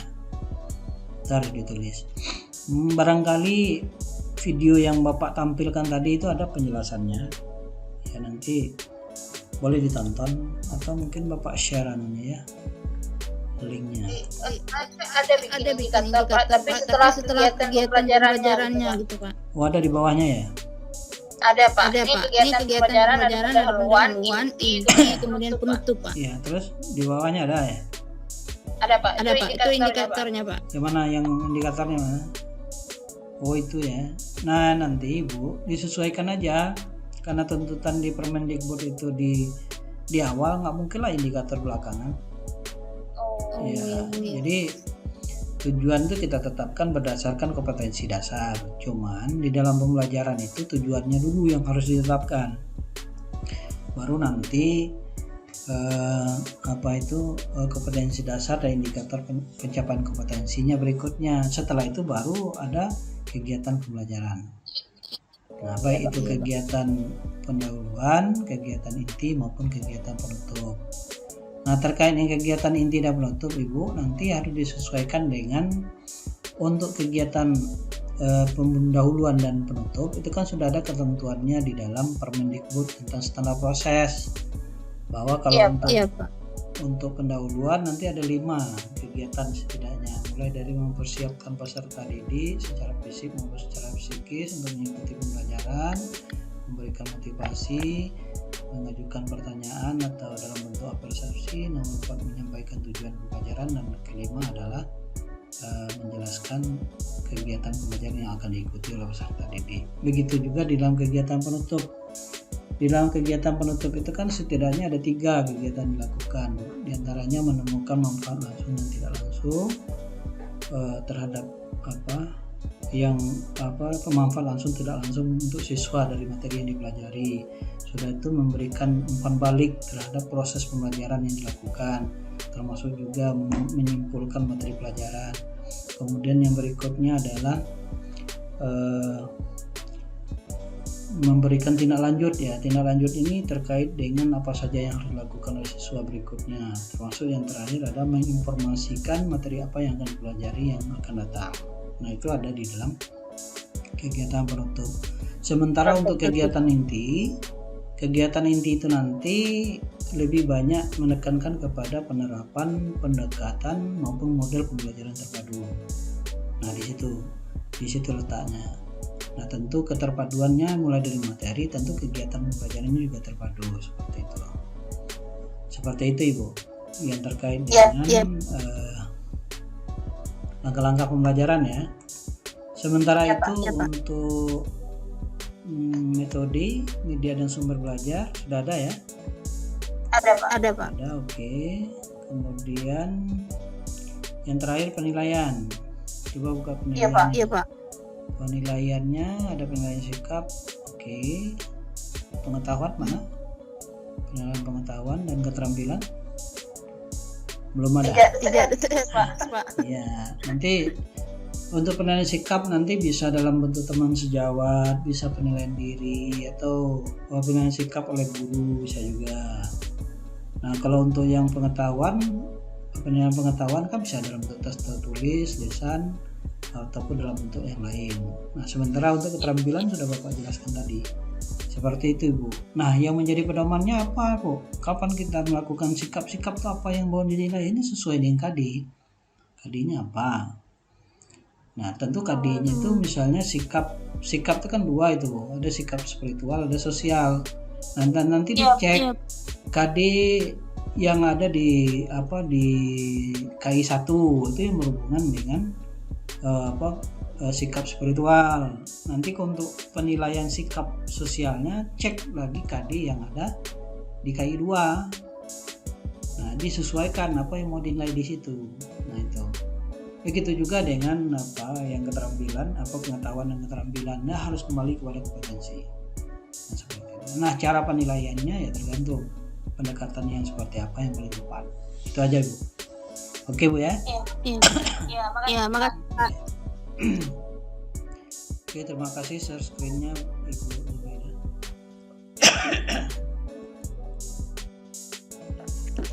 Assalamualaikum Pak. Salam.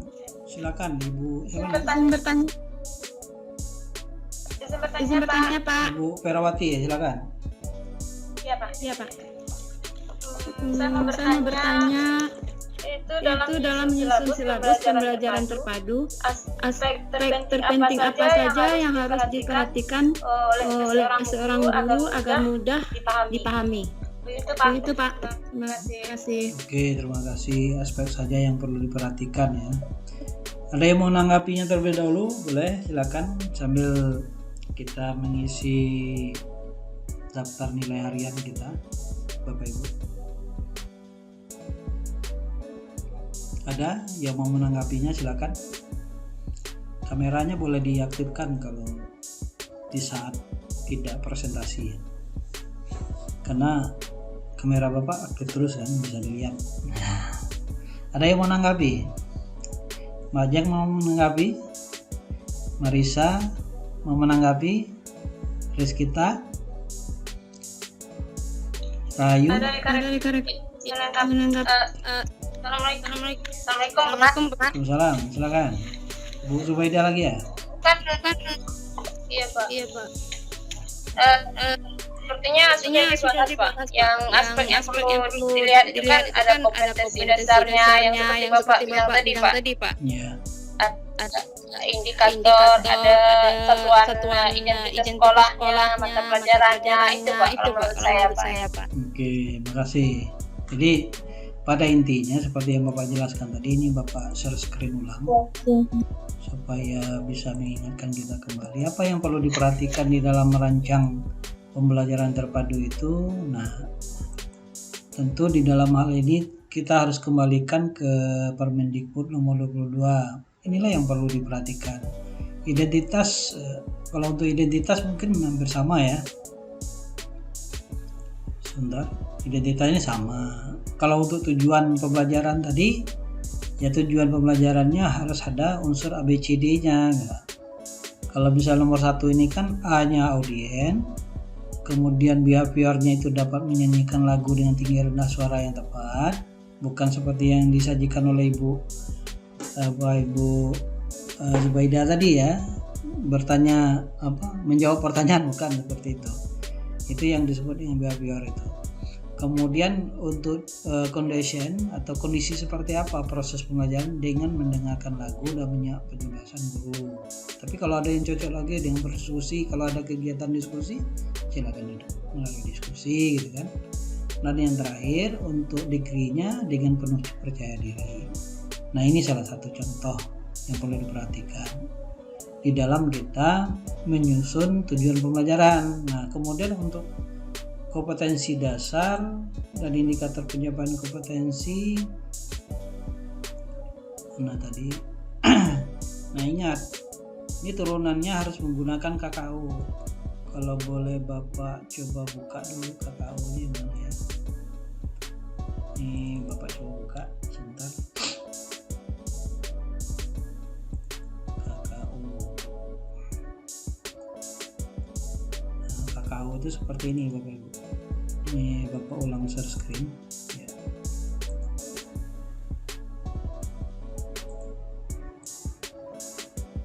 Nah, ini contohnya KKU. Ini untuk sikap. KKU itu kata kerja operasional Bapak Ibu. Jadi ada kata-kata itu yang dalam bentuk operasional. Nah, misalnya kalau untuk sikap itu mengikuti, menganut, mematuhi, itu pada afektif 1. Jadi untuk sikap ini ada tingkat 1 sampai tingkat 5. Nah, kemudian kalau untuk kognitif ada C1, kognitif ya bahasa Inggrisnya, C1 sampai C6. Sementara psikomotorik itu P1 sampai P6. Nah, yang dimaksud di dalam di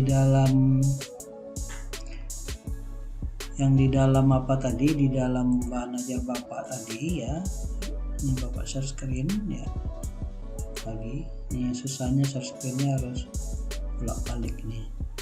Nggak bisa sekaligus ya. Ini kan. Jadi mengisi 32.1 ini menjelaskan itu berdasarkan KKU tadi, hubungan persaudaraan. Ini KKU berdasarkan KKU nih, sama seperti ini yang harus diperhatikan di saat kita menyusun RPP.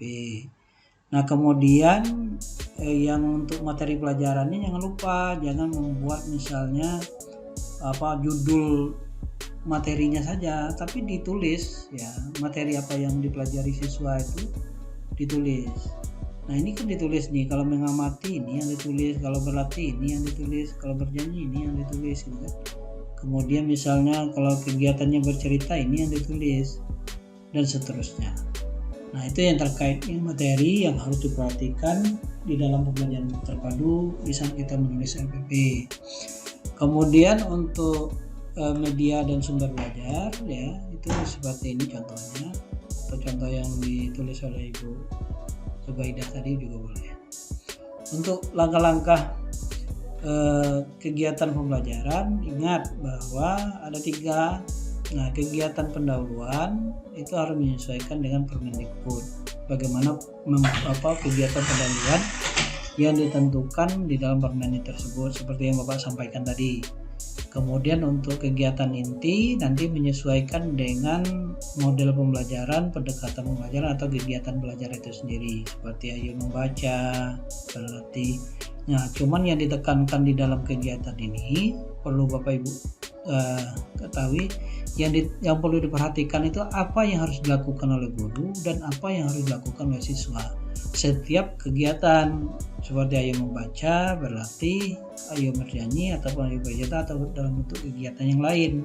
Jadi jelas langkah-langkah kegiatan secara berurutan apa dilakukan oleh guru dan siswa. Nah, tentu di dalam hal ini bisa saja model pembelajaran terpadunya kita ambil dari segi memadukan materi tadi, apakah menggunakan Webex ya, ataupun connected ataupun integrated. Nah kemudian untuk kegiatan penutupnya, nah itu kembali kepada Permen lagi, apa saja yang menjadi tuntutan Permendikbud nomor 22 tentang standar proses bagaimana menutup pelajaran itu. Nah hal-hal yang itu tidak boleh ditinggalkan, nanti sekalian Ibu memadukan dengan buku e-book ini.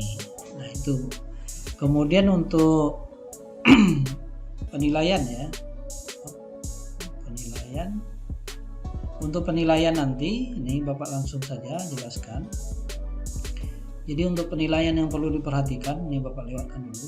Jadi yang contohnya di dalam bahan Bapak ini ada nih KKO tadi. Yang untuk penilaian seperti ini Bapak Ibu. Jadi nanti ada penilaian sikap. Nah dibuat misalnya observasi selama kegiatan berlangsung, lihat pedoman penilaian sikap, nanti ada di bawahnya apa saja sikap-sikap yang perlu dinilai harus disesuaikan dengan sesuai dengan kompetensi, baik itu kompetensi inti 1 maupun kompetensi inti 2, seperti yang Bapak jelaskan contoh-contohnya yang slide sebelum ini. Nah, kemudian untuk pengetahuan juga dibuat gitu kan. Kalau dia itu dalam bentuk pertanyaan, tulis pertanyaannya, jangan lupa buat skornya gitu kan, kunci jawabannya dilengkapi.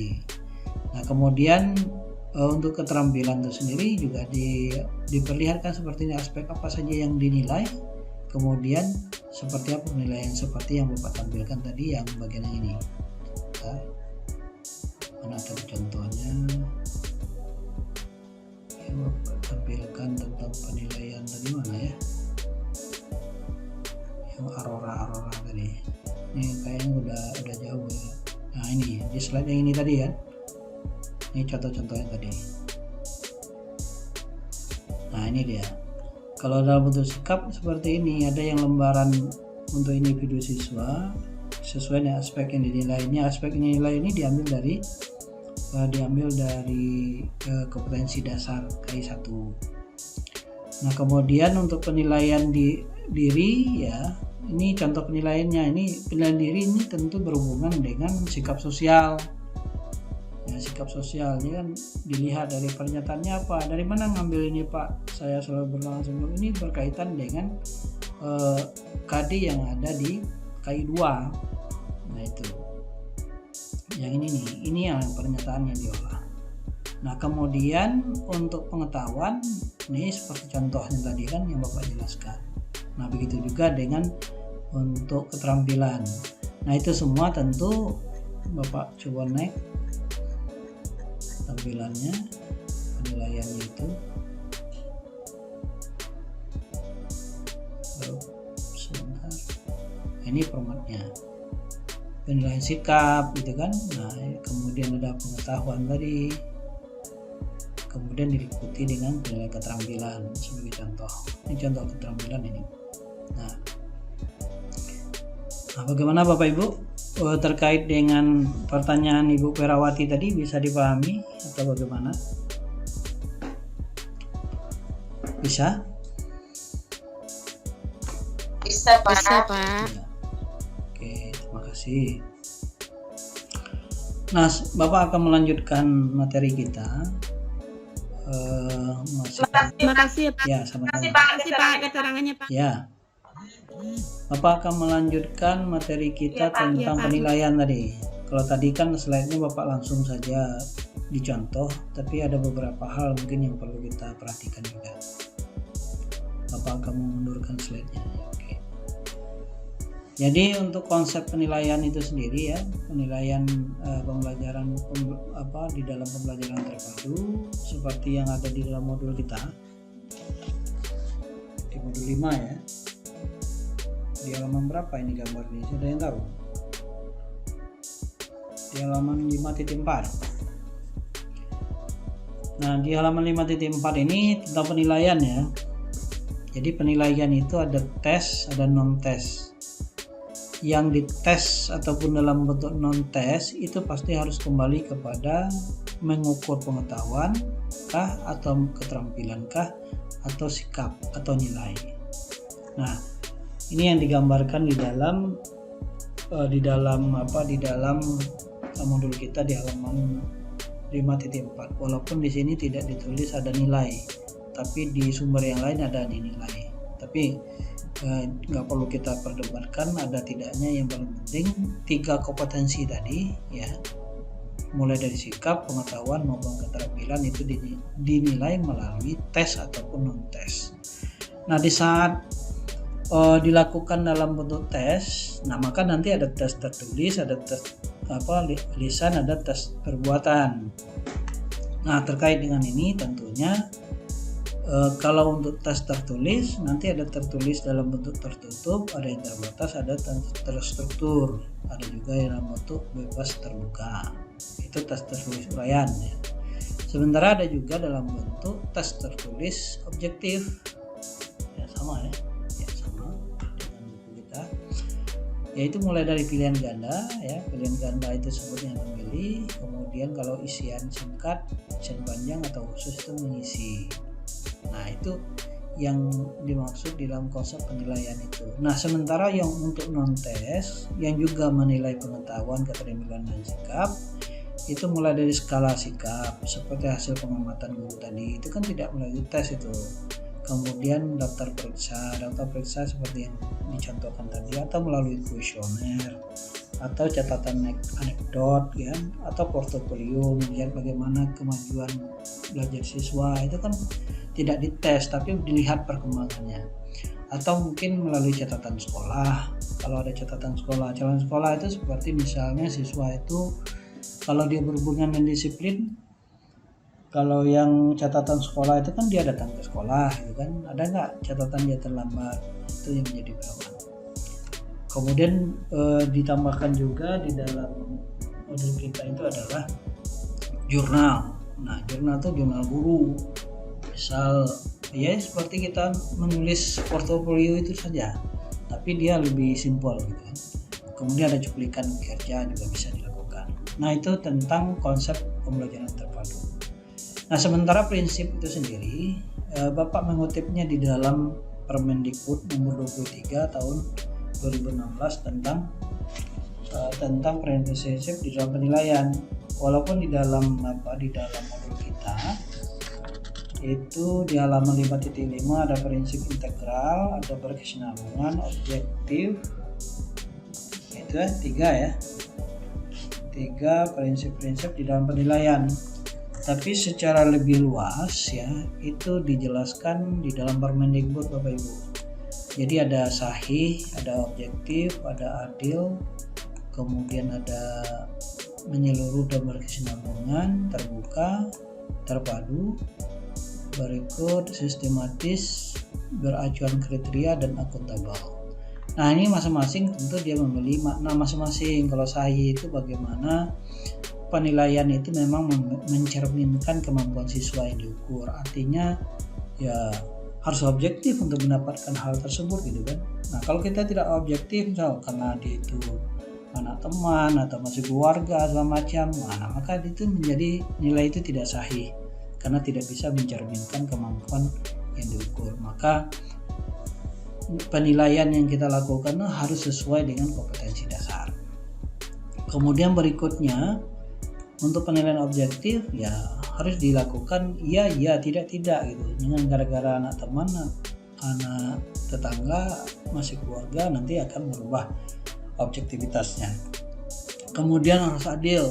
Adil berarti penilaian tidak menguntungkan atau merugikan peserta didik karena kebutuhan khusus serta perbedaan latar belakang agama, suku, budaya.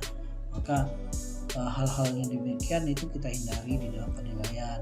Mentang-mentang misalnya dia itu anak orang kaya nanti dikasih nilai bagus gitu kan, itu tidak adil. Atau mentang-mentang dia susah nilainya tidak bagus, jangan. Nah, itu tidak disarankan dan dihindari sekali di dalam penilaian. Kemudian terpadu. Penilaian merupakan salah satu komponen yang tak terpisah dari kegiatan pembelajaran. Artinya apa yang dipelajari itu yang diuji gitu. Nah, tentu yang dipelajari tadi harus sesuai dengan kompetensi. Nah, yang berhubungan dengan sahih. Kalau tadi sahih itu menyesuaikan penilaian dengan kompetensi yang harus dicapai oleh peserta didik. Kalau terpadu itu berkaitan dengan prosesnya. Nah, bagaimana proses pembelajaran itu di dalam penilaiannya harus disesuaikan. Nah, kemudian terbuka. Terbuka ini maksudnya penilaian itu harus memiliki prosedur yang jelas, kriteria yang jelas, dasar penelitian yang jelas. Makanya tadi ada kunci jawaban, ada skor yang harus jelas gitu kan. Kenapa itu harus dilakukan? Karena supaya tahu bahwa nilai itu diambil dari sini, dan dari sini. Maka nilai yang ditampilkan itu juga nanti harus terbuka sesuai dengan aspek atau pernyataan yang sudah diberikan sesuai dengan indikator pencapaian kompetensi maupun standar kompetensi dasarnya. Kemudian berikutnya menyeluruh. Ya, menyeluruh itu mencakup semua aspek kompetensi yang menggunakan berbagai teknik penilaian. Jadi ada penilaian dalam bentuk sikap, ada penilaian dalam bentuk pengetahuan, ada keterampilan. Dalam sikap itu sendiri ada penilaian diri sendiri, teman sejawat, atau penilaian dari guru. Sementara untuk apa penilaian pengetahuan ada tes, non tes gitu kan. Nah, segala macam lah. Nah, maka dari itulah harus menyeluruh dan berkesinambungan. Artinya jangan sampai nanti tujuan penilaian itu tidak menilai tentang kompetensi apa yang harus dicapai. Nah, maka di situ diperlukan adanya prinsip menyeluruh dan berkesinambungan. Kemudian untuk sistematisnya tentu terencana dan memiliki tahap yang jelas untuk mengikuti langkah-langkah baku di dalam penilaian. Kemudian beracuan kriteria penilaian didasarkan pada ukuran kompetensi yang ditetapkan. Jadi ada kriteria yang harus dilengkapi di dalam penilaian itu. Seperti kalau misalnya dia itu misalnya 1-2 nilainya berapa sih? Kalau dia itu misalnya sampai 4 atau semuanya nilai berapa gitu kan. Seperti contoh yang Bapak tampilkan tadi. Misalnya kalau bernyanyi hafal baitnya, kemudian tinggi suaranya pas, gerakan mimik wajahnya pas gitu kan. Suaranya merdu atau seperti apa atau sesuai. Kemudian yang terakhir akuntabel, berarti penilaian dapat dipertanggungjawabkan baik dari segi mekanisme, prosedur, teknik. Jadi kalau dipertanyakan masalah nilai itu kenapa jadi demikian, nah itu bisa dipertanggungjawabkan, itu disebut dengan akuntabel. Kemudian untuk bentuk penilaian berdasarkan Permendikbud ini sengaja Bapak lebih cenderung kepada Permen tentang standar penilaian pendidikan, karena seperti tadi yang Bapak sampaikan, karena modul kita ditulis tahun 2007 tentu ada beberapa hal yang mungkin belum ditambah, jadi perlu kita sempurnakan informasinya. Untuk penilaian hasil belajar oleh pendidik ya bisa dalam bentuk ulangan, pengamatan, penugasan atau bentuk lain yang diperlukan. Nah, penilaian hasil belajar oleh pendidik digunakan untuk mengukur, yang pertama mengukur dan mengetahui pencapaian kompetensi peserta didik, memperbaiki proses pembelajaran, dan menyusun laporan kemajuan hasil belajar siswa di tengah semester. Nah, barangkali untuk penilaian itu sendiri nanti harus menggunakan taksonomi Bloom ya. Ini untuk aspek sikap, kemudian untuk aspek kognitifnya C1 sampai C6, kemudian untuk aspek keterampilan.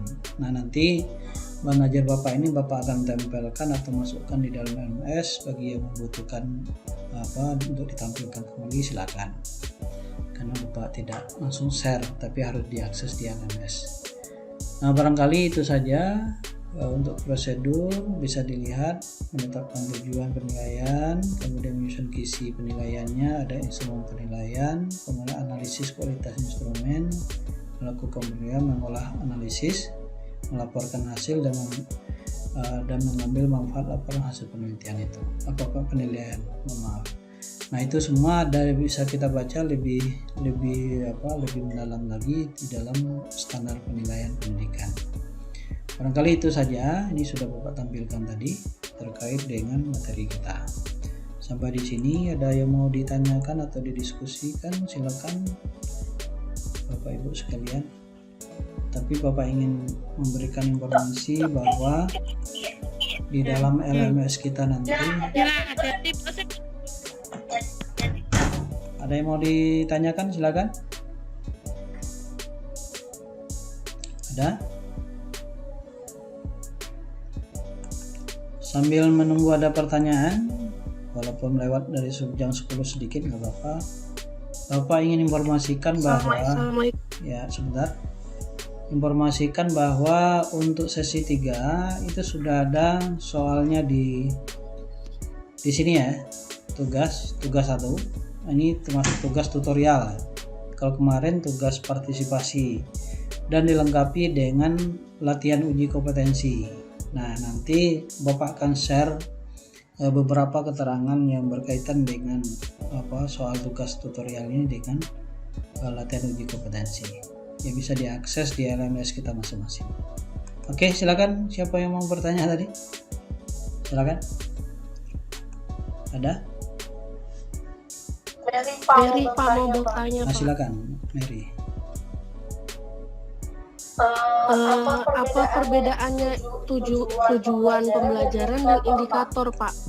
Karena waktu itu saya tanya sama teman saya yang lebih duluan ngajar gitu, katanya indikator dan tujuan pembelajaran itu sama aja gitu, Pak. Apakah emang benar sama aja atau ada perbedaannya, Pak? Terima kasih, Pak. Oke, terima kasih. Ada yang mau menanggapi? Atau Bapak langsung tanggapi? Sebentar ya, Bapak sambil membuka.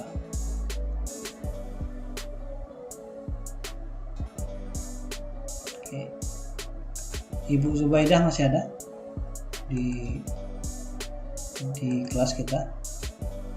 Karena Bapak akan menjelaskan berkaitan dengan yang disampaikan oleh Ibu Zubaidah tadi. Nah, kalau di dalam indikator pencapaian kompetensi, sebagai contoh tadi ada kompetensi yang disampaikan oleh Ibu Zubaidah. Nah, tentu nanti kita akan menyesuaikan kata kerjanya apa. Kalau dia itu misalnya menjelaskan cerita tentang raja tadi, maka kita akan menggunakan menjelaskan dia termasuk pada C2. Nah, kalau yang dalam bentuk ini Bapak tampilkan tujuan pembelajaran dalam bentuk indikator. Sebentar, ini banyak slide-nya.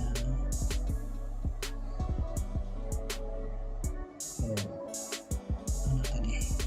Sebentar. Oke. Ini silabus, ini RPP. Ya. Kalau di dalam tujuan, lihat ini di tujuan. Ini tujuan ya.